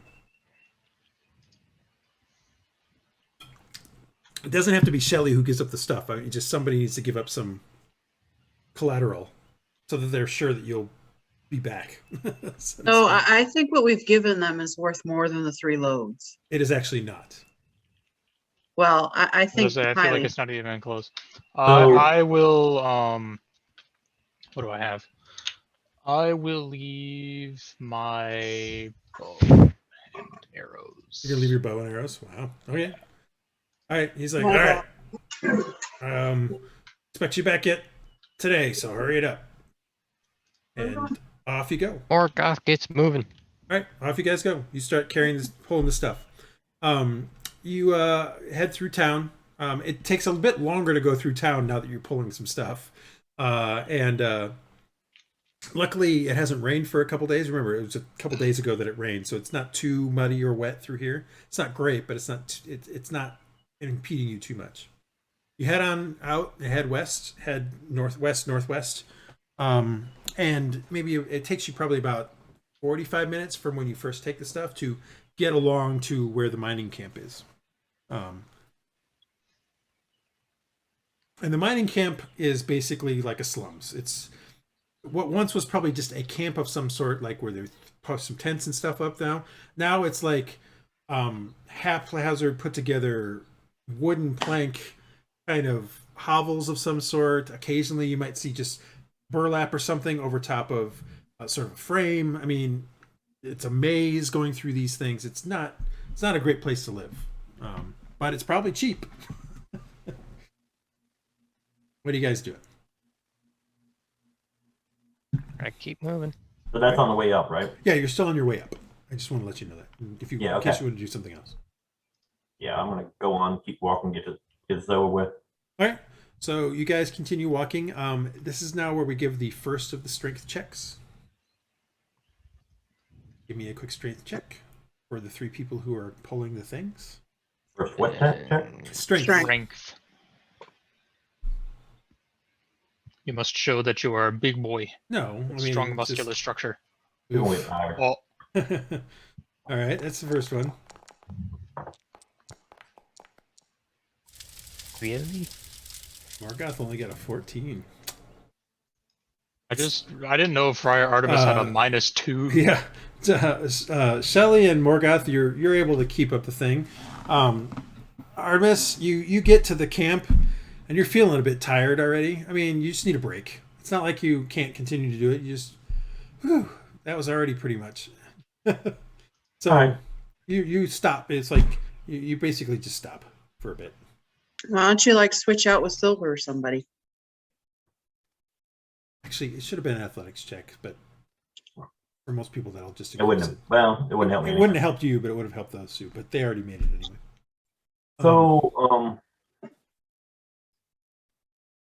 Yeah. Are we just like take a short break? Or Yeah, what you are we can take a talking short break. I'm not saying that you're exhausted or anything like that. It's just that you need a break. You need a short All break. right, well, take a short break.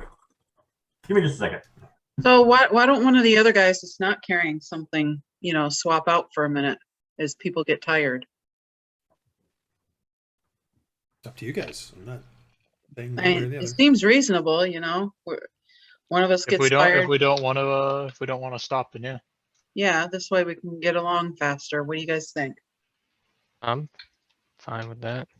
Okay. I'll take a turn. All right. All right. So Andal's going to take a turn. You guys continue heading up the mountain and down the road. And it's not up a mountain, but you're heading through the road past the camp.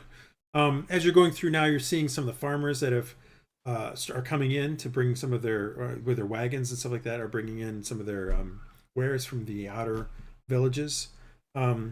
You at about another 30-45 minutes in, that's when you see the track heads off and heads more northerly.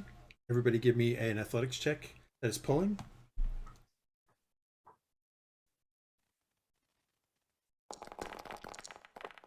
Ooh. I am flexing.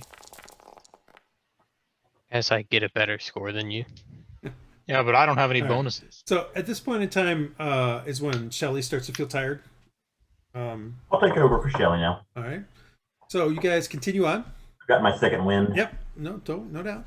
You continue on and head up, and Ugh. it takes you about 1 more hour to get to the first of the mines up here. You kind of come up over a rise, and you can see down below. You can see the entrance, and it's sort of like a small pit that's been driven down, dug down in, and then an entrance that you can kind of see. So almost think of it as like they originally did like a quarry like thing, where they made sort of they dug out part of the mountain, and now they're digging straight into it. No one's currently digging on the outside of it. There's stuff in, but this is the first.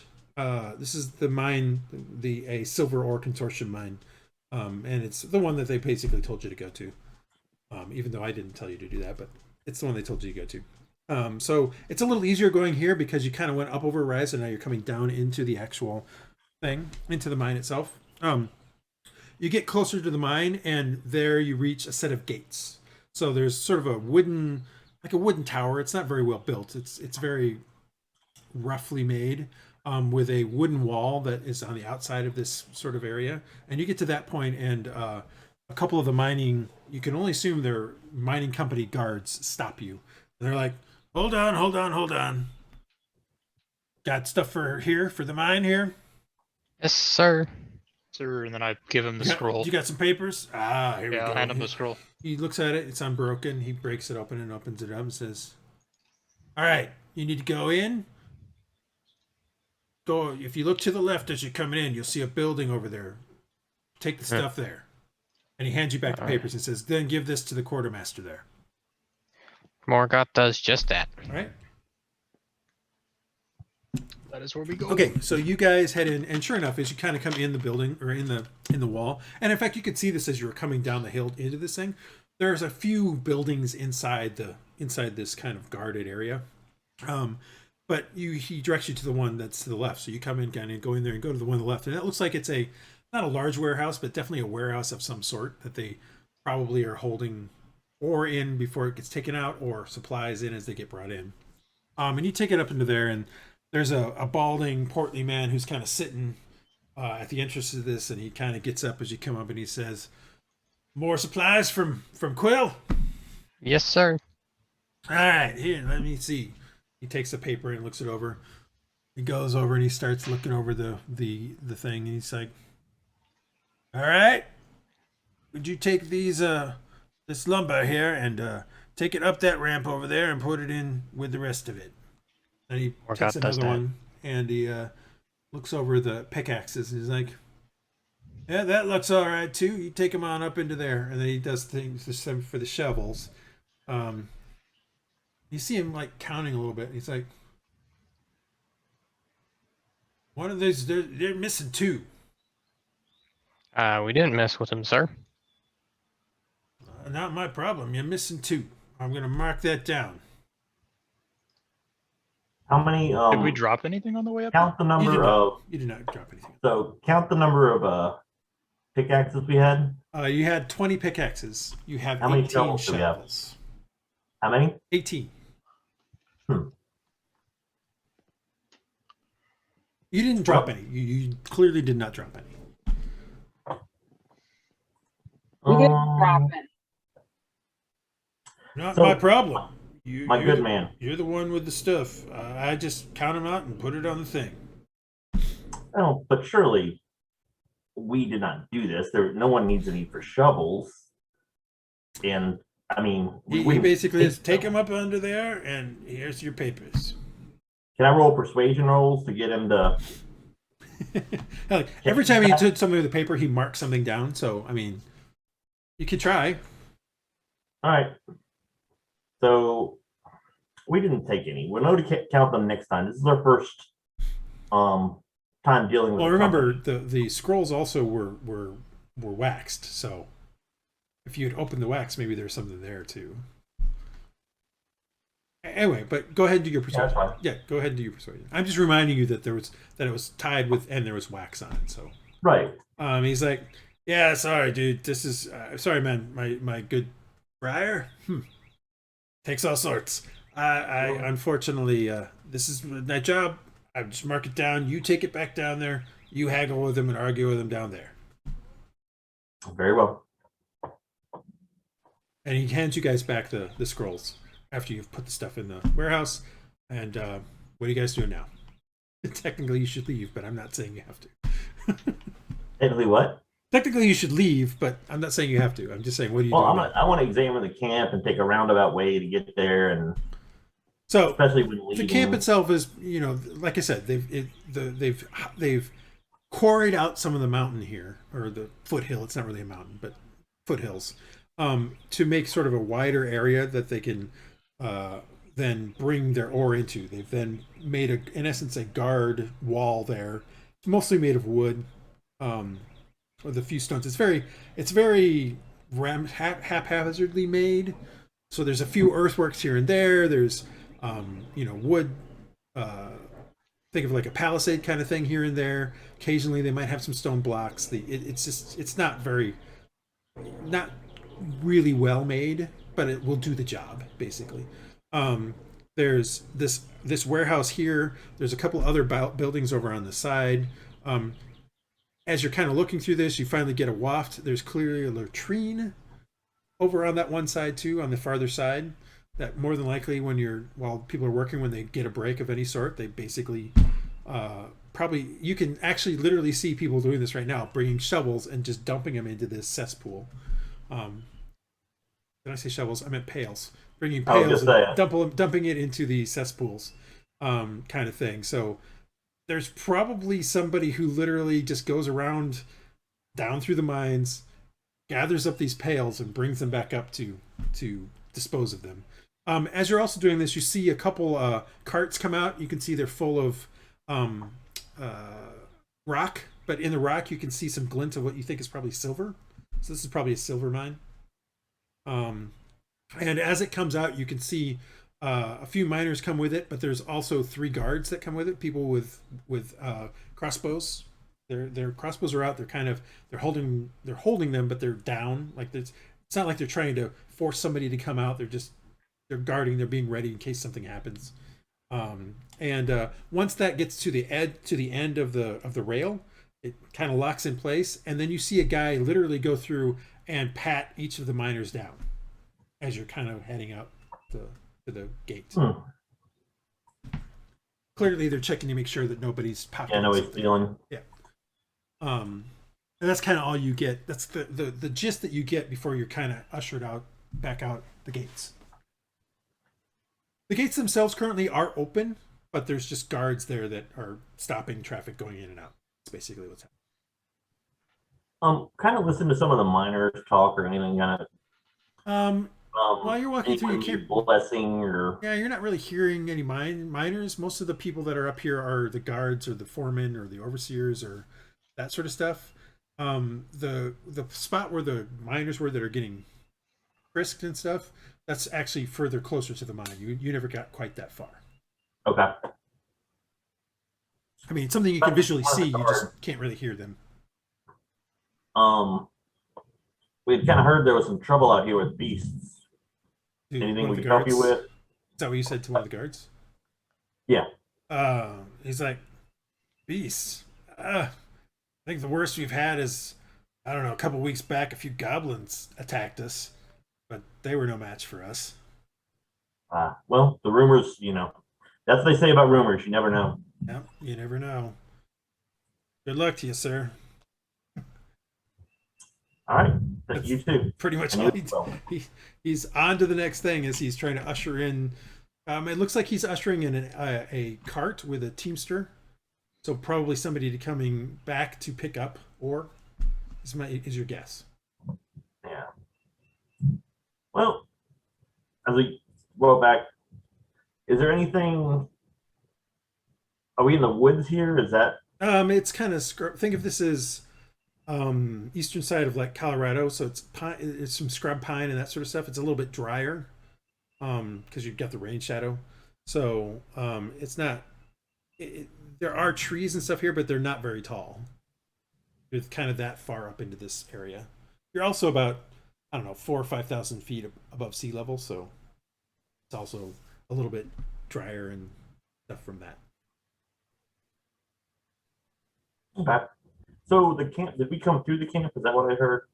You went on the outskirts of the camp on the way up. That would have been that's about an hour and a half back. This is probably the closest mine. There are other mines further up in the mountains. Oh. And Andal, clearly this is not the mine that they were talking about. It's not. No, this was a silver mine. And they brought ore out while you were doing stuff. Damn. Anyone else have anything interesting to do here, or shall we just? I mean, there are always different things, and we can hunt. You've been here longer than I have. Are the other mines any more lively? I haven't really been out to the mines too much. Yeah. Oh, this is your first taste of them. Exactly. They kind of suck.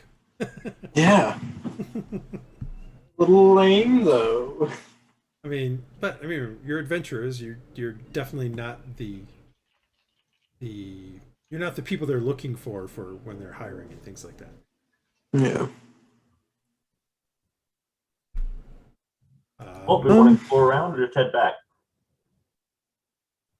We should probably. He said he was expecting us back by today. Well, I mean, Oh, yeah. it's basically took you about over the whole course of time. It took you about 3 hours to get up here. Now that you don't you have the empty carts, you still have to take the empty carts back, but there's no strength check for that. That's just you taking them back. You probably can go a bit faster because you're not pulling this load up the hill. Oh, I forgot we had the empty parts. So. Do they have any loads, like supplies or anything they want us to take back? No, they do not. You get the feeling, based on what I was just saying a little bit earlier, that any of the ore they send back is sent back via a horse-drawn cart. Because you saw an empty one going in, and you saw one being loaded up with ore that was already inside. And those carts, as you're looking at them, seem to have a teamster driving them, two guys that are the guys that seem to be loading them, and then two guys that seem to be the guardsmen of them. Well, I guess we can go back to camp, get our silver, and maybe get some something that's much more entertaining and to our skill set. Yeah, you could. All right. What do you think? Sounds like a plan. All right. So you guys head back down the mountain with your carts and past the mining camp. Did you want to do anything at the mining camp as you were going by? Yeah, I want to look at the jobs. All right. So there is a job board at the mining camp. It's on the outskirts. On that board, you see they want miners. Imagine that. Multiple of this particular job. Many of them, like it seems like there's one for each mine that is being run, and there are currently a dozen mines. So every single one is looking for miners. That seems to be paying 2 silver pieces a day. There is another one that is a bunch of them requesting teamsters. That is 1 silver piece per day. But there isn't one for each mine there. It's one for each mining company. And you can see of the mining companies, there's the Silver Ore Consortium, there's the Iron Hammer Mining, Caltheon's Ores, and the Nyreel Mining Company. So there's only 4 of those on the board. But you can assume that they probably need more than one set of teamsters. There's a bunch of different ones for a variety of different odd job kind of things, like blacksmiths, carpenters, stonemasons, that sort of stuff. Some of them seem to be for the mining companies themselves. Some of them seem to be for things inside the camp. The pricing for the amount they're willing to pay for that is kind of all over the board, but it's usually no more than 2 or 3 silver pieces a day. And partially covered by all the other jobs is a scribbled page detailing a need for someone to travel to the Diarrheel Forest, which is the forest that's on the eastern edge of the lake, to obtain some amarga. John, you know that amarga is also called bitterweed. And it is sometimes used in a variety of different poultices and or teas. And for that one, it says find Kalani in the camps. Those are all the ones you find on there. And there, for this particular job board, there's a lot more jobs on it. Just most of them are mining related.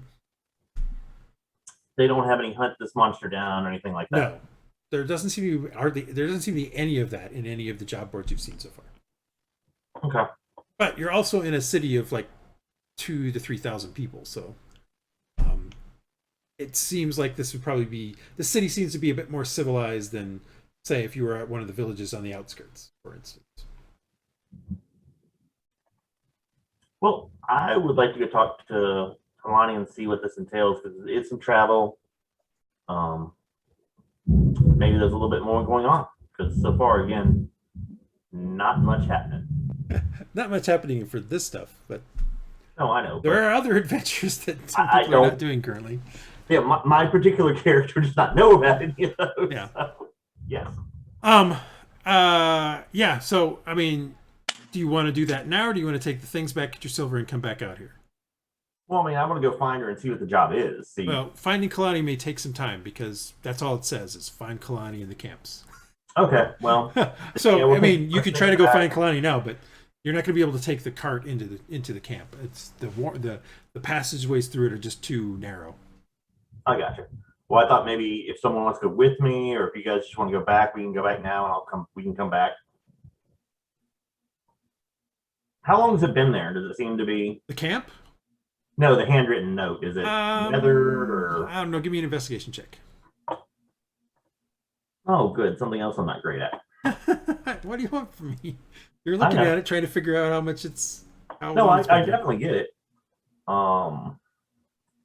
Just trying to give you. I'll give you an answer. I just want to know how accurate the answer is. Gotcha. So did it roll? It did not seem to roll. It's my pop-up. Let's see if it's going to roll now. My pop-up seems to be dead. Oh, that entire thing seems to be dead. Yeah, you're. Brian, move your mouse. Okay. Okay, Brian and Cole's mouse moves, but John and Kat. John, you were definitely moving your mouse, but Kat's moves. John's was not. So, and it seems just that page just went dead. So, let's refresh it. Okay, hang on. And I can always just roll your investigation. Yeah, just roll it if you would, because I'm. Investigation. Rolled it for you. Ooh, hey, look, you got a 20. Nice. You should roll all my rolls. Yeah, I had something else locked. I didn't realize. Well, hey, your investigation actually did roll, so I should give you your 7. It rolled. Oh wait, why did it roll like? Oh, it finally caught up. Yeah, the first roll was a 20. Then he rolled a 15, then a No, 'cause 23. It then a finally 7, it and caught an up. That's why. That's what happened. Yeah, You rolled it was a lot of 20 rolls. My first actual No, roll. I'll take the one that I rolled because that's the first one that came through. So, it's all right. It's all right. You think that this thing was probably put up maybe 2 days ago? I mean, it's a little bit weathered. There was rain. As you were coming into town, there was rain that night. Okay. And it definitely looks like it's gotten some of the rain. So that was actually about a day and a half ago. So at this point in time, you can't really tell if it's any older than that because of just the rain. It's soaked. So it I'll clearly take it was with- on the board at that point. I'll take it with me so no one else can find out about it. Okay, you I'll take it off, and you guys. Shelley. I'll take one of Shelley's page out of Shelley's book. I'll take it off. Yeah. You guys can always do that. You don't have to. I mean, it's No, it it's made just- sense. I just didn't think of it last Yeah. time. And there weren't any great jobs anyway. Yeah. But All right, so what are you guys doing? You've taken that off the board. What are you guys doing? let's go take the cart back in this exciting world. Unless someone else has a better option. No, we gotta take them back. All right, so you guys head back Get it down done. all the way to the docks. Takes about another hour and a half. It doesn't, or another 30, 40 minutes. And take the carts there, and there's Byron. He's like, you guys are relatively fast compared to some of the guys I've been working with. Paper? The note? And the paper. All I'll right, give yeah, him- and he's like, oh. he looks at the one. All right. 2 shovels. You got rid of 2 shovels. I don't. We did not remove those 2 shovels. I don't know where the mix-up is on that, but we delivered exactly what we were told to. He's like, Well, let's see here. The pickaxes, he gives back the axe and the dagger. That was the collateral for the pickaxes. Right. For the lumber, he gives back the javelins. That was the So I don't get back my Here's the bow collateral because for the randomly missing 2 shovels. This and Hang for on. the thing, he says, he's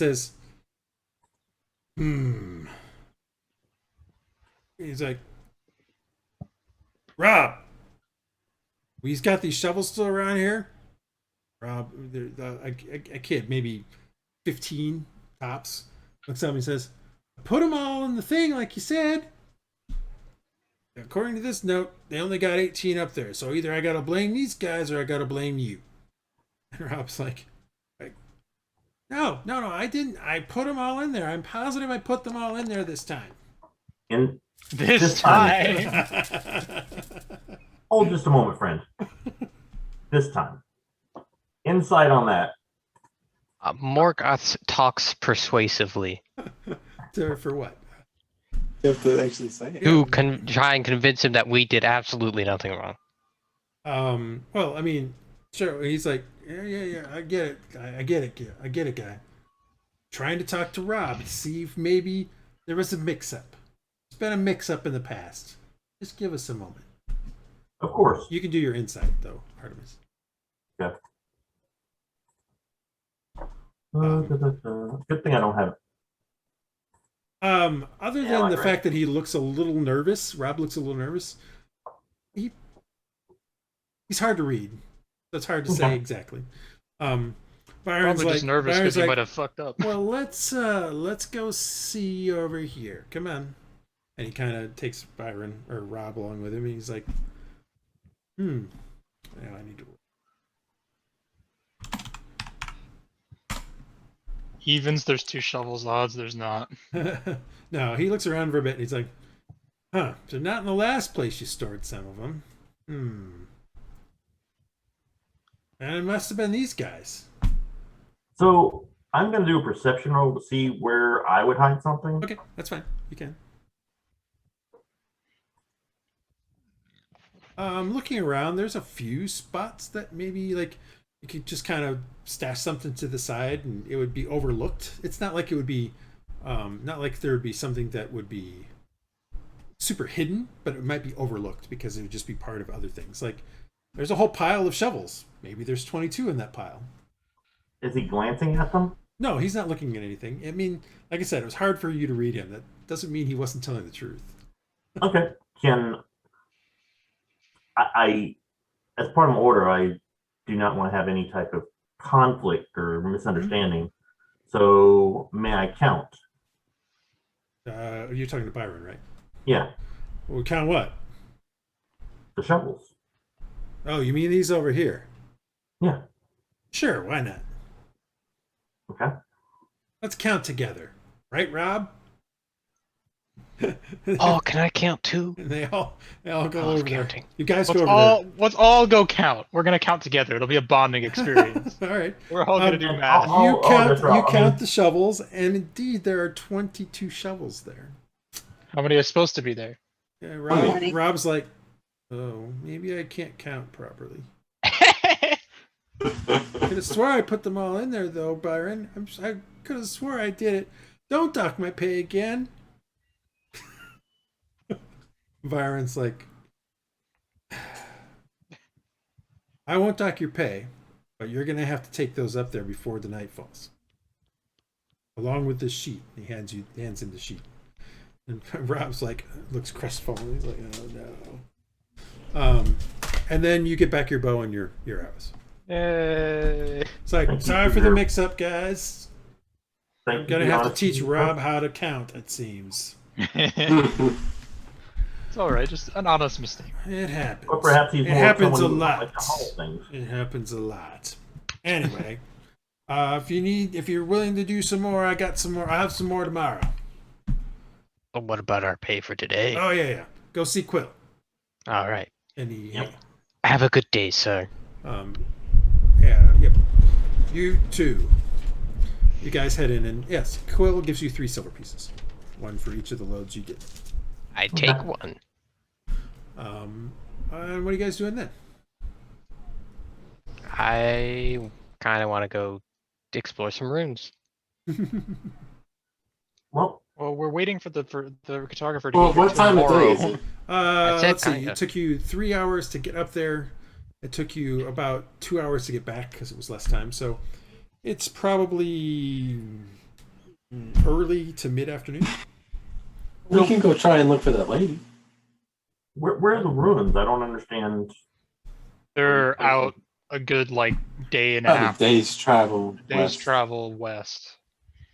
So it's not like we can just, meander for 20 minutes and find them Yeah. outside of the city. I don't think, and plus the cartographer's going to be back in town tomorrow. Oh, no. Morgoth didn't say that. No. I said that. Oh, Cole is saying he wants to go do the ruins. oh, we do too. not right? more. I did not do my Morgoth. I see. I see. Well, I Well, kind of want to go look at runes. Well, we're waiting. yeah, we gotta wait until All right, so So- you guys are going to go find Kalani? Is that what you're going to do? I think that's Yeah. pretty much, unless someone else has any other amazing jobs that we need to do that they aren't telling us. tomorrow. Again, it's a relatively well-established city, so there's not a lot of... No, that wasn't what I meant.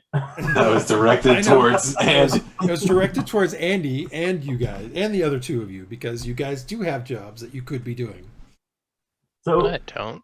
let's go see. You could Morgoth. go to the ruins. You just haven't mentioned it to Oh. them. Yes. I'm not going to do the ruins until we go see the cartographer tomorrow.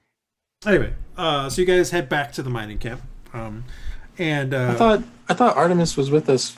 Wouldn't Artemis know about the ruins? Wasn't he with us at the? Artemis knows that there are ruins to explore. He doesn't know where they Oh. are. It's not like you Okay. told him. Gotcha. All right, fair Artemis enough. knows that there are ruins to explore Yeah. because he's there with he was there with Castor. He's talked with you guys, Yeah. but he doesn't know where they're at because you haven't showed him a map. You haven't told him where they're at. Yeah, Okay, if yeah. Morgoth Haven't- gets his forgot. way, You that's haven't never seen him going with to happen. the cats. You haven't worn him with a hat. Yeah. No. Which is fine, unless again, let's go up and see here, and we're not making much of a name for ourselves here, but perhaps.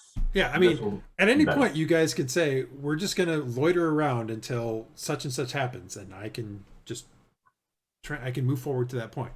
As it is right now, you guys have been doing things, so I'm letting Yeah. you do it. Fun. Oh, Morgoth well, I'm not goes really hunting. supposed to do things, so. Yeah, I I'm mean, fine. go ahead. I'm fine going Morgoth to goes look for hunting. that person that we found. Yeah, let's go see the. I Perfect. will let you know. I will give you, like, based on what the job said, to get to the eastern side of the lake is a day's worth of travel as well.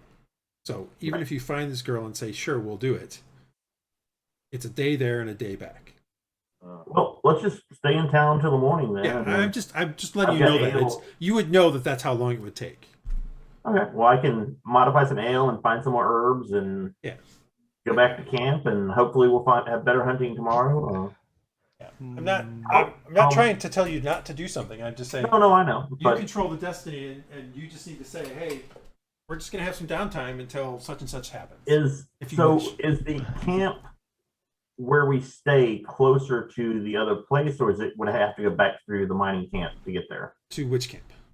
So the camp where we sleep. The Havani camp is to the north. The mining camp is to the west. Okay, You go two So, separate but- ways. to Get get to the place we need these herbs, which direction is that? The place for the herbs, it's to the For east. the job itself. Yeah, we to the suspect. east. You're gonna go past the lake. The lake itself is this is where I wish I had the other map, which I don't seem to have on here, or do I? Hold on. I'm kind of just wondering if we went and got the mission, and then they gave us the mission, and we went back to our camp, would we be backtracking to get to the mission itself, to get to where we're supposed No, you would not. I mean, the road. You have two options to try to get to where you want to get to the other side. You can either take the road that goes around the lake, or you can try to get on one of the barges or ships, well, mostly barges, that head across the lake and then down the river. But either one of them would take time. Well, The Tell lake you what, itself I'll is go the talk lake to her. itself. Like if you were to take a barge, it would probably still take a day, only because you got to get on the barge and you got to book the passage, you got to do the stuff with it to get going. Versus traveling, you're just traveling the road around the edge of the lake. That's all you're doing. Okay, well, I'm gonna go see what it is. You're all welcome to come with me. If not, I will see you at camp tonight. And then we'll discuss where we need to go and everything, if that's, again, what we decide. What do So you I'm guys gonna do that. I'm gonna start walking All off, right, and then you start heading off towards the camp. I don't know what anybody else is doing. Morgoth is gonna I'm- go hunt. I'm gonna head with Artemis on him. All right, Morgoth, you head out to the north. What else? Who else is doing anything? So where is this mine that I would probably need to go to? Well, you're gonna have to go figure that out. You don't know which mine it is. This is the first you heard of some kind of mining accident or mining problem. So you'll Do I probably have to go happen to talk to know somebody and where find out who it is. Do I happen to know where the other consortium mines Well, are? you know that there is an office for the Silver Ore Consortium here in the city that you could probably talk to somebody there and find out more about which different mines there are. You know, you could try to contact your brother and set up a spot to talk with him. Is he even in town? Or Yeah, actually, I no? mean, he could be. He may not be. I mean, you know, he's an overseer. Sometimes they're in town, sometimes they're not. Sometimes they're up at the thing. Or you could let other people know that you have this thing. You don't have to keep it to yourself. Again, that would've been a not- good it's thing to do not, while we're up there. It's not, you know, you can just say, hey, I've heard tell that there's a problem here and I want to go check it out. Doesn't mean you have to let somebody else know that it's for someone else. Anyway, Artemis and Silva, you guys head west out of town. I don't know what Shelly's Matt, doing. you going anywhere? Or are you staying in town? I'm just hanging with the group, trying to stay with Well, you. the group has kind of been breaking apart. Yeah, Morgoth is heading Split up north. a little bit. Andal sounds like he's going to go do something else as well.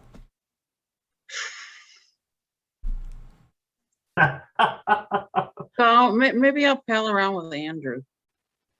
Okay, you're going to go with Andal. All right. Andal, you're about to start heading off towards where maybe the consortium headquarters here in town, and Shelly starts coming with you. Great. You want to continue to go towards there or not? Yeah, sure. Let's right. let's we'll go. So let me do Artemis and Silver first, and then I'll come back to you guys. All right. So you guys head out of town to the mining camp and kind of go into this mining camp. And like I said, it's haphazardly made. Think of some of the the slums of Brazil, stuff like that, where it's just kind of all built in together, very windy kind of stuff. The whole camp itself is maybe 2 or 3 football fields, but there's probably, I don't know, maybe 2 or 3 is wrong. Maybe about a football field, but there's probably like 300 or 400, 500 people in this one small area. Wow.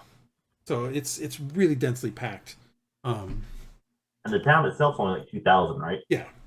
But seasonal work and stuff like that, people come up to here, go, oh, look, mining. I can mine for a few months, and then Yeah, the maybe I mining can go farmer, find something right? else to do. And then there's farming and stuff like that. So yeah, I mean, this camp can swell during the spring and summer and fall, and then during winter, a lot of these guys go away just because it's too cold. They potentially die in this camp. So you guys head into this warren of kind of a maze-like passages. There's still sky above, although occasionally you'll have burlap above the thing, and stuff like that. So how do you want to go about finding Kalani? I'm gonna ask. All right. To go up to. Are there any guards there? Or anybody who's seen? There's more? there's no guards in this place. It's Okay. like I said, they So I'll avoid it. ask one of the say a 10 or 12-year-old. Right. That you happen. I'm looking for someone, and I could make it worth your while if you can help me find. So the 10 or 12 you find a boy, and he's kind of messing around with something, and he looks up at you, and he says, nah, I don't talk to your kind. And then he goes back to doing what he's doing. My kind. Very well. Someone else can earn the copper. So I'll wander off, tossing copper in my hand, which I know isn't a lot to anyone else, but maybe to a kid. and I'll go find another boy. Eventually, I'll find someone. You do this for about 5 or 6 kids, and they all basically give you the cold shoulder. Okay. Then I'll just start asking adults, and I'll say there was a job. We'll hear about work. And all right, so you come upon one of the a woman maybe doing some sewing, some needlework, and she looks up at you and's like, Good day. slumming it, I see. Not at all. Not at all. Actually, I'm coming here looking for work to for the betterment of everyone. Oh, you're going to take all of our jobs as well, are you? No, you're welcome to come along with me. However, I understand. I'll show her this. I understand you need some herbs for potions and to help your medicines and that type of thing. And I have some ability in that point. So she kind of looks at you a little bit and it's like, and then looks over at Silva and says, why do you mess with someone like this? Well, me or him? No, she's talking to Silva and Okay. she's gesturing at you. you know, sometimes we pick up strays. He does. I cannot help you. Well, And I would suggest that you leave the camp before you are accosted. You clearly do not understand what you're in. And then she coughs. John, give me an intelligence check. Persuasion or, Nope, just give me an intelligence check. okay. Silva, you can do it John too. knows what's going on. Yeah, I was about to. You can do it too. Ooh, all right. Both of you. At about the same time, you both realize what she means by his kind. He's a Searly. Yeah, I'm the royalty. He's like nobility. And these people are not that. They're the diary. No. They're the downtrodden and that's what I'm looking for. Conquered. I forgot he was Searly. Mm-hmm. So Well. they're literally not going to give him the time of day.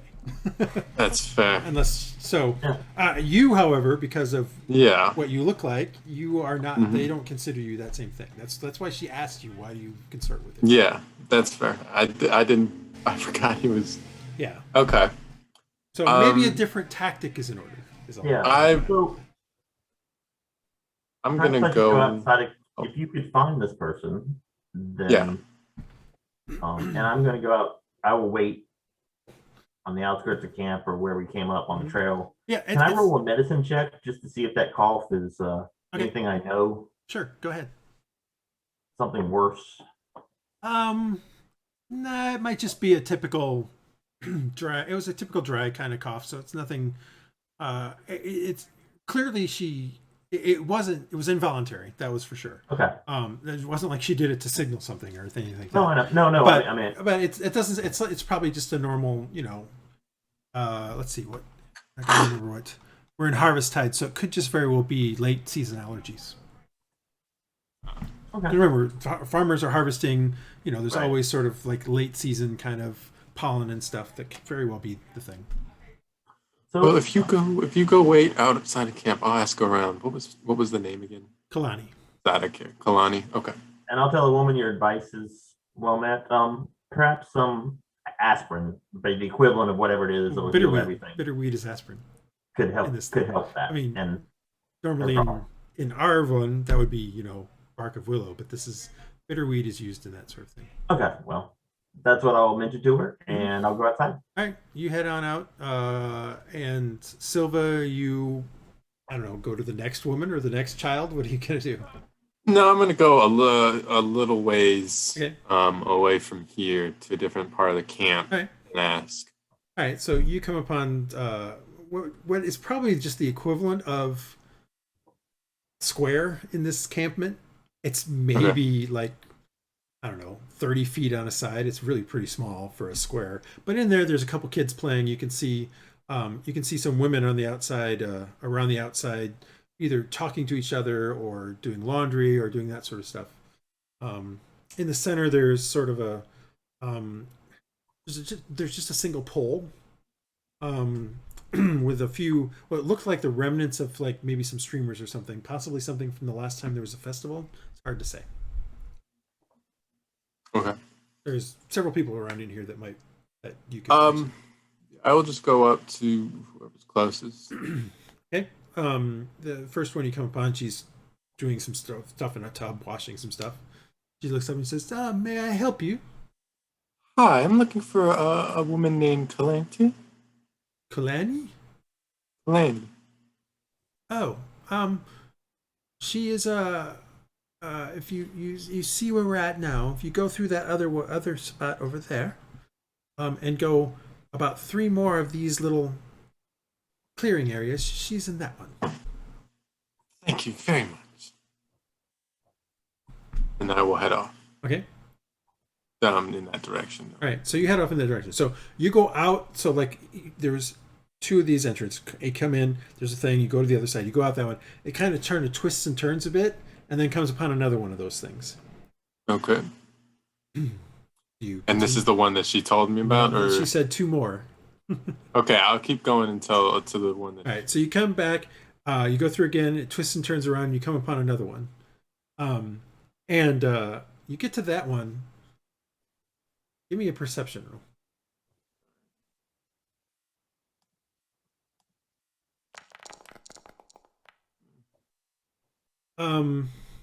Pretty sure this is the one that you got the instructions at. In fact, there's the woman doing the stuff. There's the kids that are playing. There's that pole again with the same kind of streamer on it.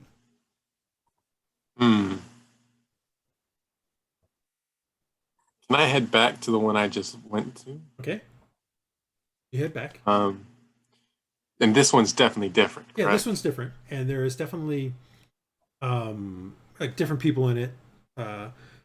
More people here. Like there's more of an older set of people here sitting. Few of them are like weaving probably baskets or something like that. I'm gonna go up to one of those people and ask, "Hey, I'm looking for a woman named Kalani. Do you know of her?" Kalani, I know of her. And another guy says, "Oh yeah, we know of her. She's the one that helps us with the medicine." And where might I find her? Oh, go that way. You'll come out in another thing like this. She'll be in there. What does she look like? He describes a relatively youngish woman, with straw colored hair, and hazel eyes. Does that look like anybody that I saw on that? Yes, it looks remarkably like a woman you've talked to before. It looks like the woman I literally talked to. Mm-hmm. I will head up there. You head Go back. back. So yeah. All right. You come back in there, and again, it's the same one you were just at, the previous one. And sure enough, that woman, there's a straw-haired woman with hazel eyes, and you could swear this time as you get into there's a slight smirk on her face, but it's gone almost in an instant. Well, hello there. Might you be Kalani? Oh. So you do know how to follow instructions. Good. Yes, my name is Kalani. What can I do for you? Well, I found your job on the board. Ah. Said find you. I see. Found you. Yes, you have found me. Come inside. And she gets up and walks into the basically what looks like nothing more than like a tent behind her, with a little bit of wood around it to basically hold it up. All right. You step inside and you're met with a bunch of the smell of dried flowers and various dried grasses and stuff like that. As you come in, there's a slight waft of maybe vanilla from some smoke as you pass through it. And inside of there, it's basically like just a single room tent, but it's a room size maybe 20 by 20. It's relatively large. And she has a whole bunch of shelves and things with all these various items on it. And she goes and sits down. There's a small small fire, but it's very small. Like you wouldn't even call it a fire. You'd call it more like an open flame. But it's more than a candle. That she goes and sits beside, and she gestures on the other side, and she says, "So you have found my job." I have. Well, I need someone to go to the diarrheal forest. In the forest, on the far side, or in the forest, you will find this thing called amarga. Amarga is, and she kind of, amarga is a 3-leafed plant, not to be mistaken for nettles, but it is similar in look and similar to style. Mm-hmm. I need more of that because there's a beginning. With the allergy season on, I have many people who are running into a dry cough, and we need to tamp that down now before it turns into a wet cough. And well, pneumonia is a bad thing to happen these days. Indeed. How would I tell the two apart? How would I know I'm getting the right plant? She says, "One moment," and she stands up and goes behind her, and that's when you first notice she literally has a stack of scrolls back there and a couple books, which is very odd for this place. Like, given the squalor you've seen around, for somebody to have scrolls and books in here is definitely odd. And Maybe she's also a teacher. she pulls one out and she thumbs through a bit, and then she turns and says, "It will look like this." And she shows you a picture of a plant that's kind of got a stem up of it, with a bunch of branches that kind of leaf out. Based on what you can see, if it's, she says this plant will be about 3 feet tall. The things will spider out. It'll almost look like vaguely like a spider-like thing with the way that it spiders from the branches spider off of the main trunk, and then at the end will be this three leaf for lack of a better term, and it'll look like that, and you get a relatively decent idea of what it looks like. Nettles will be more of a straight up plant with more straight directional branches that end in the 3 leaves. That is not what we want. Although if you accidentally brought them, that would be okay. We can at least eat them for dinner. Okay. Can I perception around this tent? Can I see what? Sure, if you want. I mean, just looking around, you can see that there's a ton of ingredients for a variety of things. You don't have to perception it, but she's got a bunch of different things. I mean, if you had to guess, you would say that this woman is a pretty decent herbalist at the very minimum. And some of the things you see are like things you have no clue what they are. Like, but they're definitely plant life of some sort. You've never heard of them, or you've never seen them before. Nothing here is labeled though, so it's hard to say what's what. So if clearly she knows what each thing is. Yeah. All right. Well, I'll probably be able to get back to you in the next couple of days. Okay. Yes. I mean, it's the season of these things, but so the sooner the better. But I mean, if it takes you a week or so, that's fine. All right. Well, I will see. I will return. Thank you for your help. No problem. And I'll head out and meet back up. Okay. Ryan, you realize you didn't ask how much you're getting paid, right? Mm-hmm. That's true. I do realize that, but it's and she never a little offered late either. now. No, she did not. All right, so you head back out. Also, you head back out the camp. I need you to give me a intelligence check. Okay.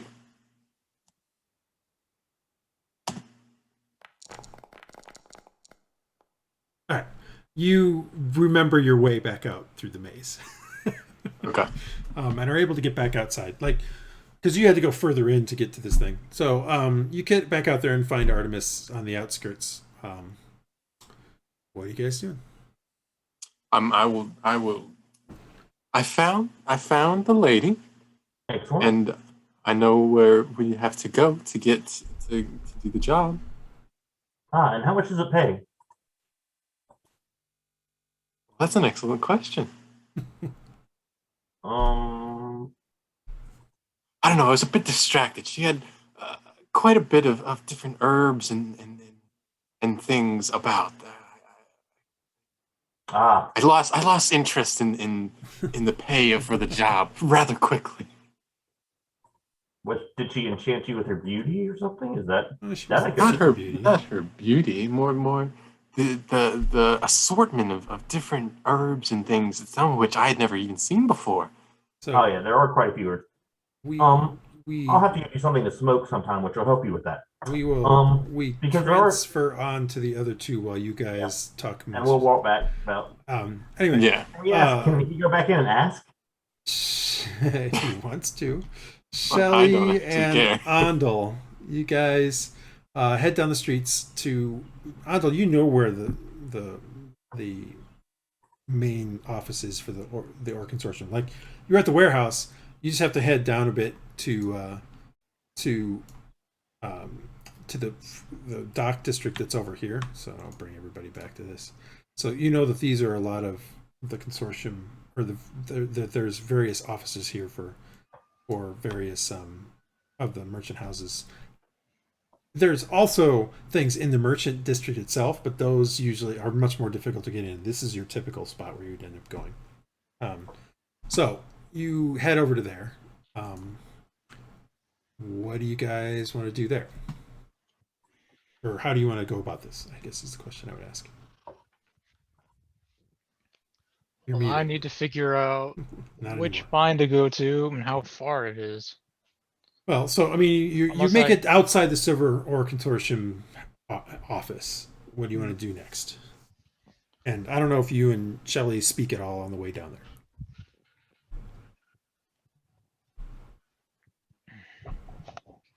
All right, so we're gonna head down to the office for the mining company that we helped with today. My older brother happens to work for them, and I am looking to see, because sometimes he happens to be in the office, so I'm going to see if he happens to be in the office today. Give him a quick visit. Do you remember what we named your brother? I didn't give him a name. I wrote down answers to the questions. I never actually sent them to you because I forgot, but I have them. Okay. What did I name this fool? Or did I just say him all the time? Here it is.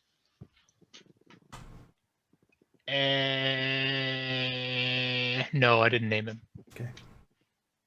See if I did in something. Excuse me. Nope. All right. Give me a moment. All right, so you're heading over to there. And that talking right there was supposed to be for Shelly. No, I know. I was just trying to remember. Don't worry, we'll have something here.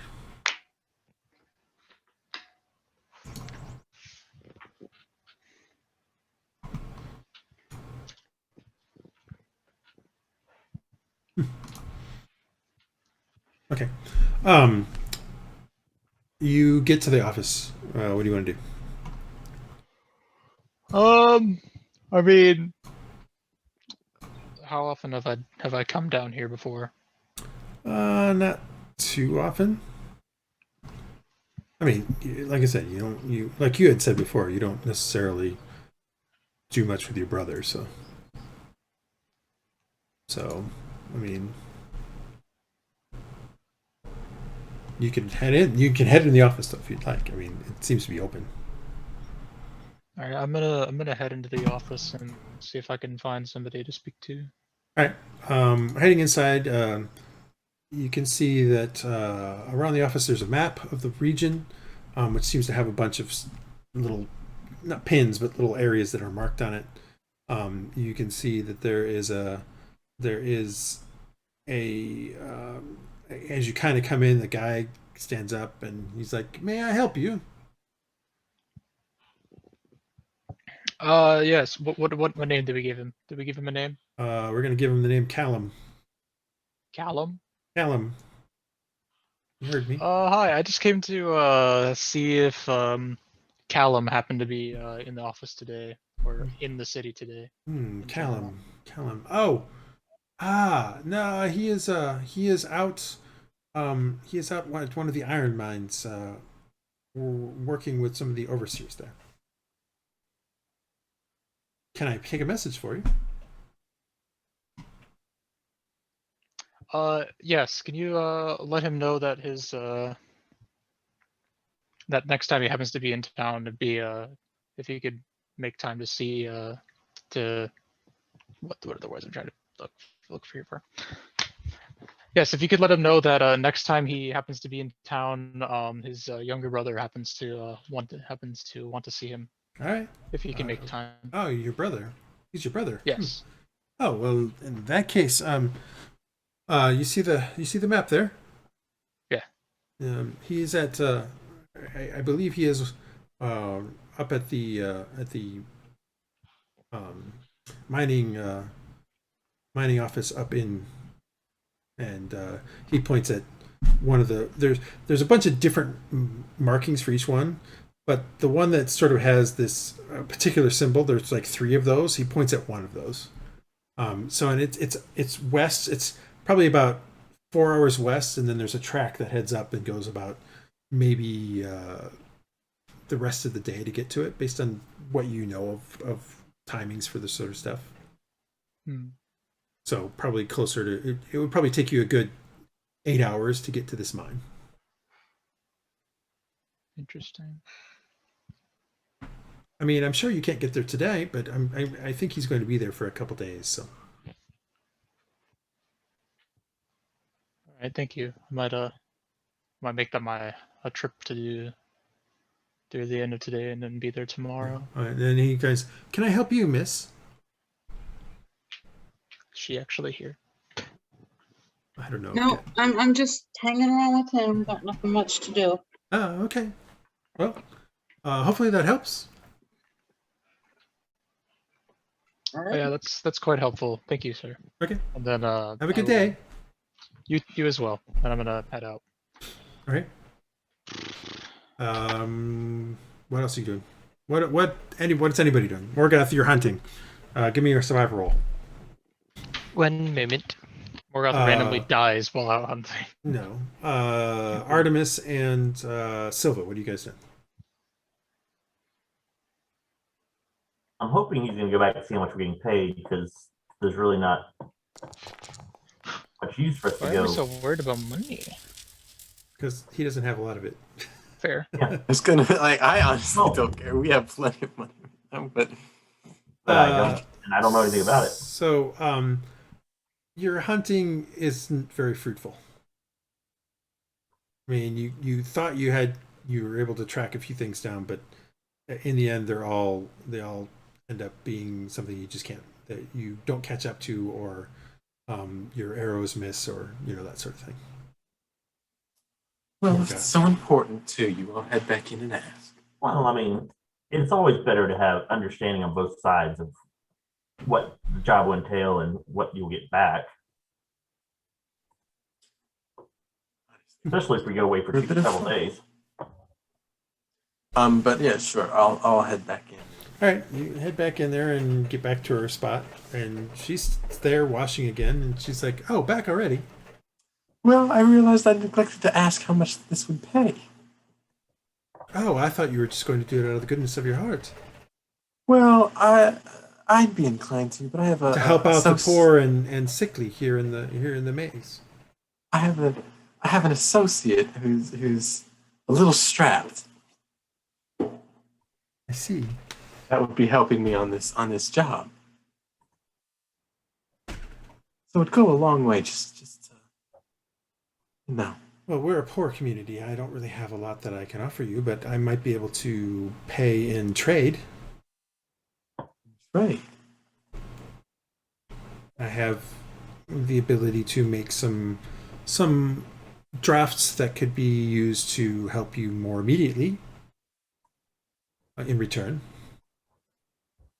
Drafts. What kind of effects with the drafts? You get the gist. She's talking about healing potions, dude. Okay. I was just checking. Okay. Well, good to know. Good day. Good day. Yeah. Yeah, I mean, you get the feeling that the implication there was that she would be willing to trade some of her healing potions for this stuff. Yeah. Okay. I was just double checking to make sure that it was healing. That's what I kind of figured, but it could have been something else. I'll go out and talk to Artemis. Well, as you know, this is a rather poor community, so she offered to trade some healing drops for the plants. So we're going to travel for several days and back for potions. For the adventure. For the potions. I'm quite okay yes. with that. I mean, Yes. I'm sure hopefully we can do business in the future. So yes, that sounds like an excellent deal to me. I just want to know up front. So excellent. And we have to convince everyone else if they wish to go on the adventure. Otherwise, it'll just be you and I. Yeah. What a wonderful time. Exactly. Well, excellent. Thank you. And let's go back. Yeah, let's head back. Where are you guys headed to? Head back into town, probably? Back in the camp, I think. Yeah. And that's what we said we meet everyone. Is Right. it nighttime, I assume? It's getting closer to evening, yes. Okay, then we'll head back to... Okay, you guys head back to camp. Andal and Shelly, what do you guys do? Are you heading to camp? Mike right now. Yeah, let's head to the camp. I'm gonna. All right. We talked about meeting up somewhere. Yeah, it was camp. Morgoth, what Did are you I gonna do? catch anything? No, you didn't get good No, enough for that. you suck. Okay, I don't know. I'll go back home. All right, Bad so huntsman is bad. Morgoth heads back home to his house. All right, so Andal, Shelly, Silva, and Artemis, you all make it to. You're all meet up at the Havani Camp. You're there. What do you guys want to Any do? luck? Well, yes. What did you guys discover?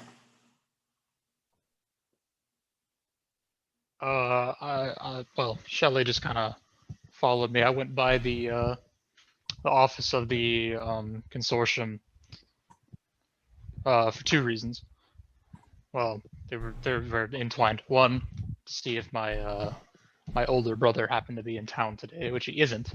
But he does happen to be at one of the iron mines, which is one of the other problems the other reason I went, which is I've been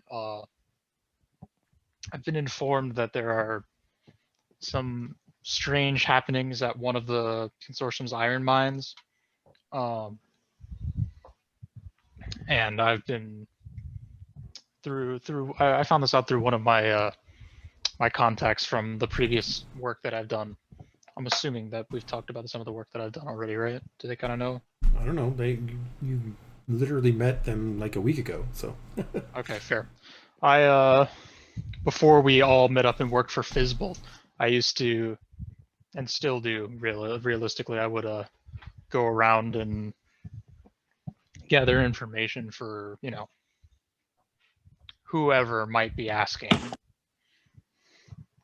Usually just, you know, small tidbits of stuff, whatever they happen to want to know. And they have asked if I can take some time to go see if anything nefarious is happening. Now see, this was what I was interested in. Some adventure, we can prove ourselves, and gold in the thing. That's excellent.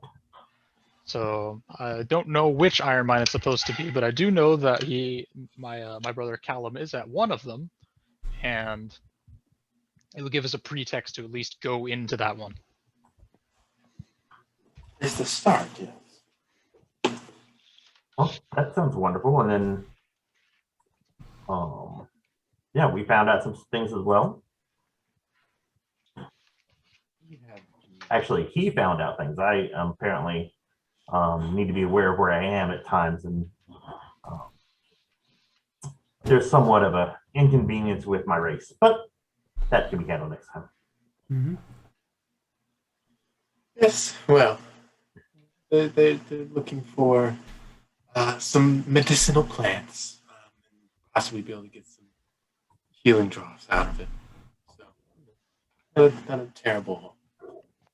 Ryan, your Am I mic the is only going one in who and out. it keeps cutting in and out? Really?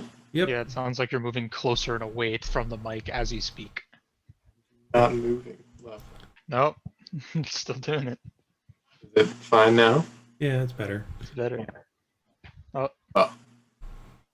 Anyway. All right. What do you guys want to do?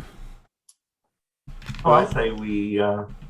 My vote would be let's go for the adventure because unless anyone else knows, So- you mentioned earlier. well, it's getting. Yeah, so Oh, I Andal, mean- you realize it'll take 8 hours to get up there. Yeah, in the morning. It'll take us the better part of the full day to get up to this iron mine, so And we No. don't have anyone else like asking us to do anything. Like kind of looking meaningful to everyone else, meaning that how do we get contacted by to do Caster. jobs for the doctor? huh? How do we get contacted to do our other job? Oh, that's we the reason we hadn't gone and done it yet is because we're waiting for the cartographer to come back in town to get a better understanding of the terrain up there. All right. Oh, so we do have work there. Yes, we have, like Castor said, we just kind of go, Kinda go out and come and back as bring we- back things as we come back. So we had found at the job we had just done, we had found a not really a map that was on a wall. So we made a smaller version of it, and we I were can- waiting for the cartographer to come back to try to compare. We had an ancient map of the terrain. I started drawing up a map of the modern terrain and was trying to looking for a cartographer to help us match up. Ryan, get a And new yes, I mic. talked to his assistant. She was very nice, and I think he'll be in soon. Ryan, you gotta get a Only new heard mic. half of that.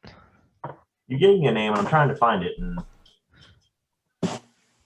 I don't have that note right now. So What are you talking about? for the assistant, didn't you give me a name? Oh yeah, I think it was Rose or something like that. It was a flower. I remember that. Like I said, if I had had a Was little it more time. Hylas? Or no, that isn't it. Hilo more now. No, Tulip. no. I mean, what area is this supposed to be in?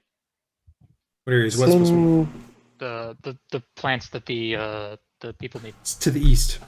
Okay, so Yeah. it's the opposite direction. It's the Yeah, opposite we direction of would either of your two things. we definitely have to do it on a separate day.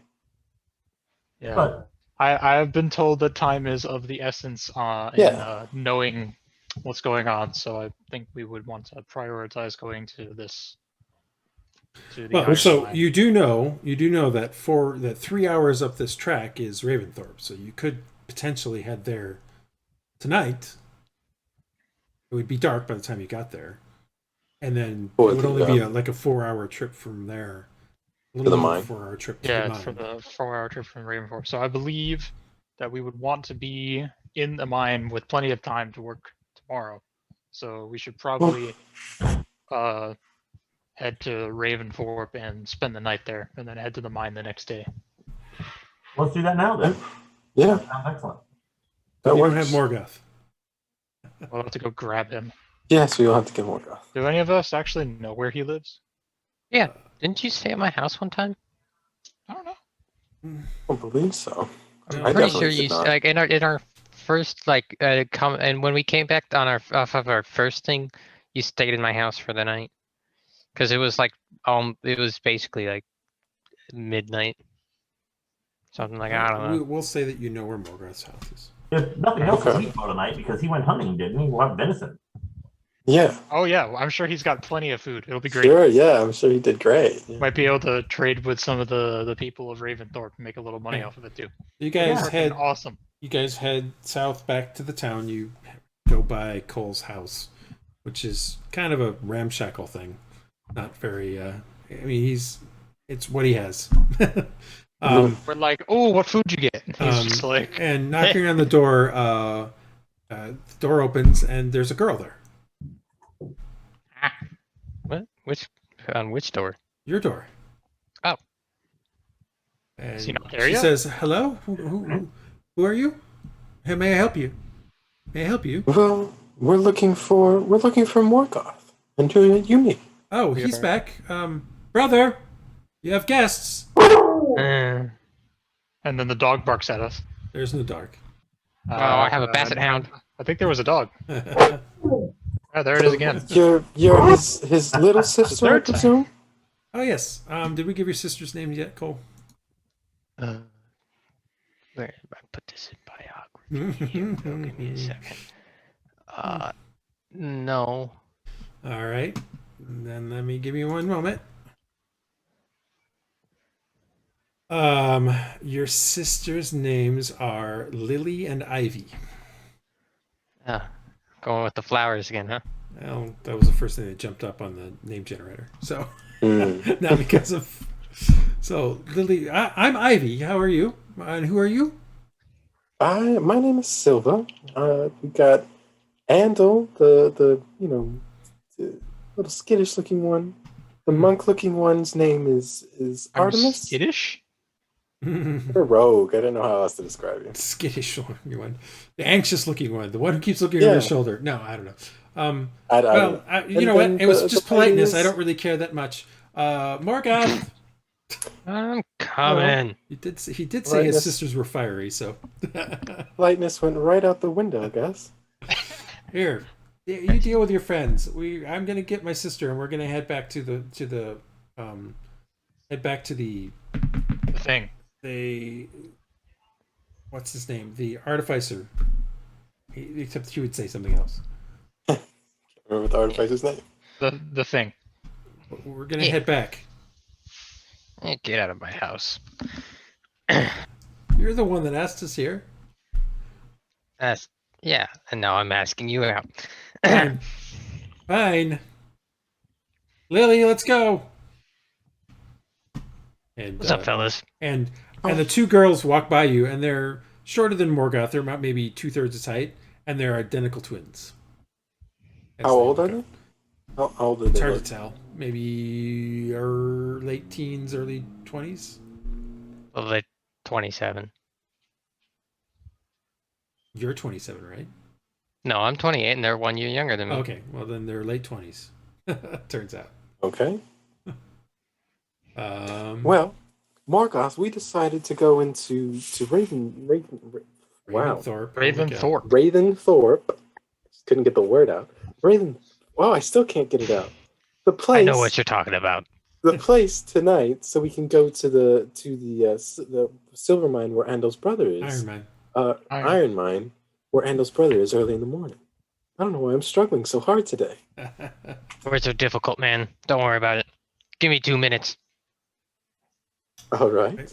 Morgoth goes 2 and minutes later. picks up his stuff, and He goes and gets all of the bounty of his hunting. and you guys start heading out of town, heading to the west. And by the time you get to the mining camp, Brotham mining camp area, dusk has fallen and it starts to darken up. And you continue. Traffic is actually a bit lighter now that it's dark. Like this is the first time you've really went when it's been dark. And coming into town or going out of town usually this late at night. It's not late, but after dusk, traffic drops pretty quickly. And so the road is pretty much to yourselves as you head along the. At night, is there any risk of bandits and things on this road? Not super close to Tanelvar. I mean, there's always a risk. I mean, it's crime is a way of life for several people, many people, in fact. It's probably better for you to not go past the mining camp in the dark, just because those people have a lot less to lose for doing things. But other than that, I mean, yeah, there's a chance. That being said, you guys make it to Raventhorpe on without any problems, and head into the Wagon Inn, and Bunner looks up as the door opens and says, "Ah, my friends, you have returned." Yes, we have. We're looking for rooms, and we've got 2 more to add on. Ooh, 2 more. I don't this know if time. I do not have 5 rooms. I only have 3. They Well could done. sleep in the mess hall. But remember, I still have this common room. You can always stay in the common room. Yes. Well, Come- I would. Remember, the regular rooms are 1 silver piece. The common room is only a couple of copper. Well, I would still We like can my double it, normal. can't we? No, I the would rooms like are mine. 1 bed. So I would like Well, my but we normal could- room as The usual. rooms have a lock. Same on it. here. the rooms. Do I have a will lock. sleep in the common room tonight. All right. So take a room. Morgoth and Silva take a room.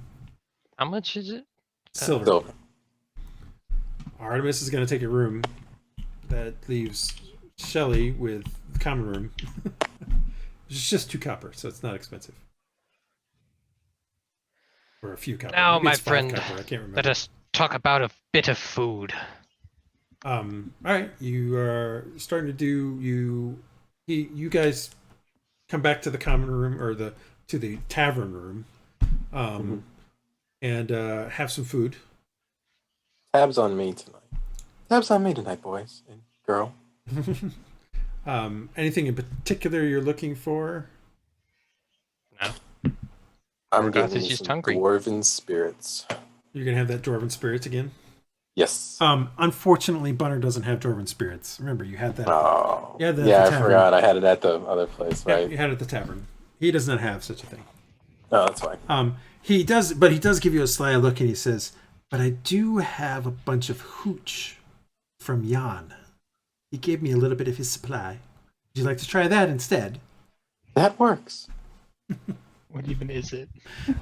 So he goes and gets this jug. Doesn't matter. He goes and gets this jug, and he pours out into a small cup. And what comes out seems to be like water. It looks like water, as far as you're concerned. Like it's a clear liquid.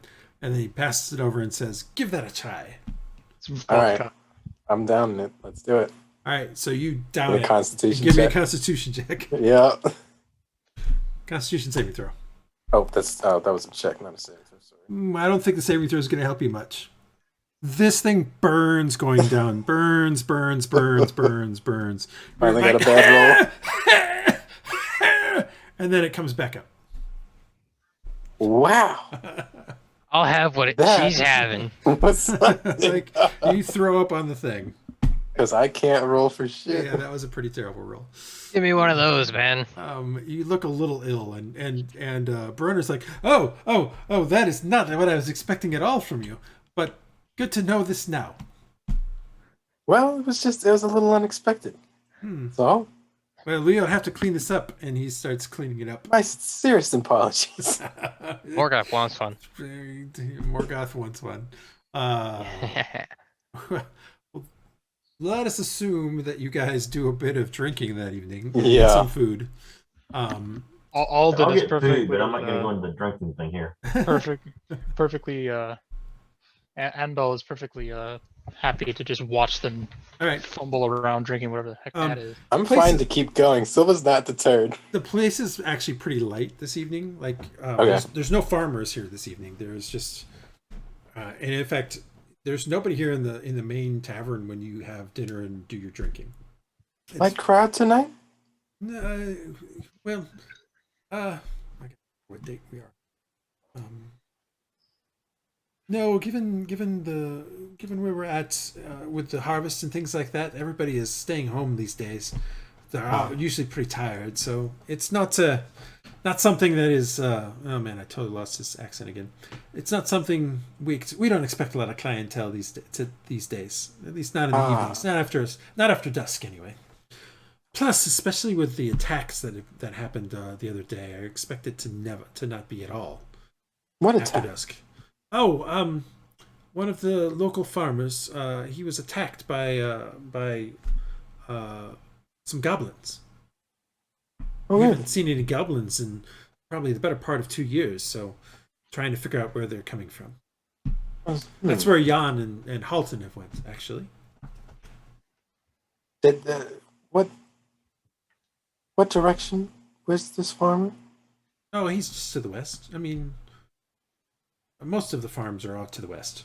I mean, you know that most of the farms to the west. Yeah. There's a couple. There's one to the north, which is mostly an orchard, and then Would there's a it couple be- to the south. Would it be getting kind of close to that first one we went with the goblins? I mean, all of the things you were to the west. So Yeah, but possible. would okay. it depends. I mean, it depends on which farmer. He's not being super. Sure. All right.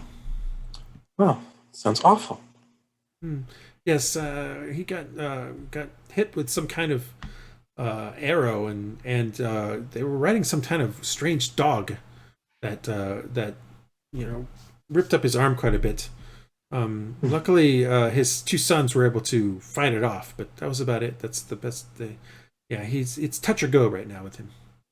Oh. I do hope he gets better. Well, I will let his wife know your concern. You can also let her know that we will find these goblins. Well, Okay. right. I wasn't going to promise that, but whatever. Too late, I did. No. Now, give me some of the good stuff. All right. So you Excellent. guys have a bit to drink. How much should I take off though? You should take off. Oh, let's say 4 silver pieces. Okay. Same with Cole, Morgoth. Andal, over course of the thing, it's maybe. Oh wait, I forgot. You were Yeah, I'm paying for everybody. So a gold Oh. piece for that. Okay. Yeah. Yeah, I forgot you were paying for everybody. All right. Day I goes just sold by. 2 things. Yeah, night goes by, and it's now the next morning. And I think we're gonna stop there because we got about 10 minutes before we need to start doing some Passover stuff. Yes. And you guys are actually no, we'll not stop there. Let's keep going. You guys then gather up your things in the morning and hear the thunder that's going through my microphone. Or Cole Brian's microphone at that point. And then Got a ton of thunder here. yeah. And then head off down the track. Literally, you guys have went past this track before on your way out towards the ruins. You head, but instead of continuing down where the track becomes basically an actual just a trail, the track goes off and heads up towards the north, and you follow this track. As you're going up it, what's interesting is you would expect from a mine that's normally in use, like seeing a lot of use, you would expect at least some travel of some of the mining carts as you're kind of going up there. You spend the entire 3.5 hours traveling up this road, not a single one. And you're kind of going through this road is through some foothills, so it does go up and down a little bit. And eventually you come up to, again, similar to that last mine you guys saw with the sort of, it's kind of, quarried out a bit, and there's, a variety, like a garrison kind of thing around the outside of it. You come upon another one of these. However, this one's a little bit bigger.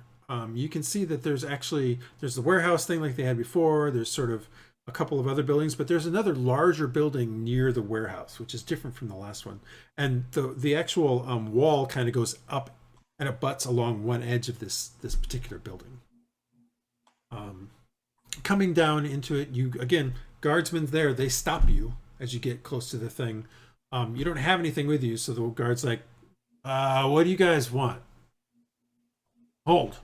Who are you and what do you want? Andal, you want to take this one? Yeah, that's all you, Andy.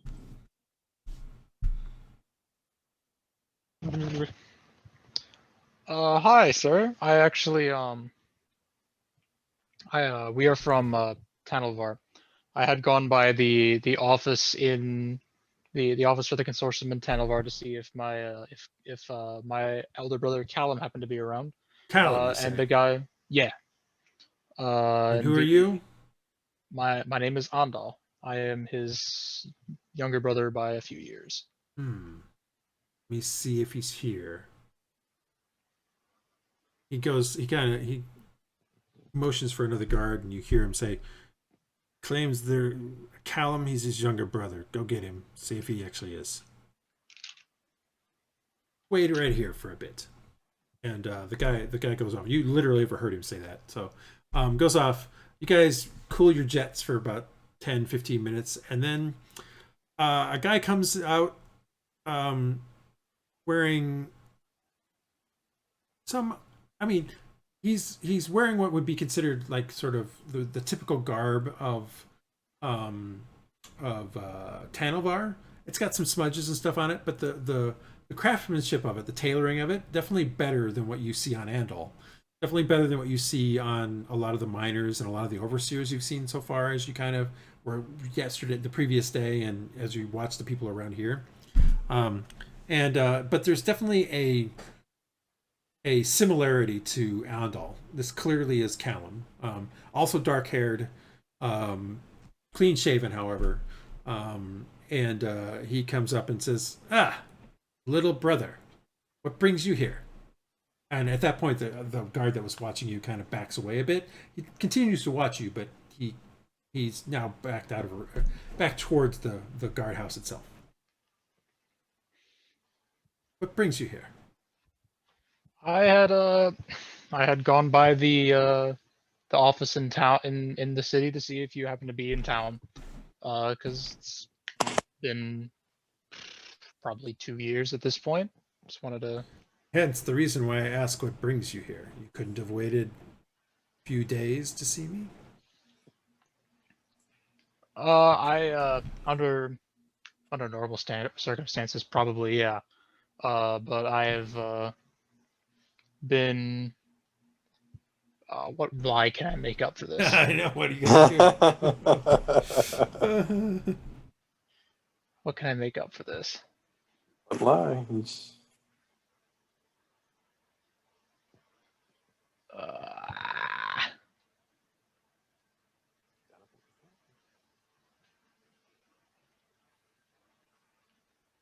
I have no idea what to come up for this. Here, the dog barks. So No. I was gonna come up with some sort of thing of like I've been hearing. You are rumors of spared something or- the need to make up a lie, as behind you hear the crash or boom, and then it sounds like thunder basically come from behind your brother. He kind of ducks a little bit. The guard kind of turns and kind of looks a little bit, and then a bunch of dust billows out from the entrance of the mine. And Callum looks at you, says, "This is not a good time, brother. I need to deal with problems in the mine. Come back again another time." And he starts Was it a cave-in? and he starts to head towards the thing, and that's where we'll stop. Well, What was it? A cave-in? I don't know. You see dust and stuff come out of the actual thing, and you heard the sound of thunder. Okay. We'll stop there. We took all that time to get here, killing me.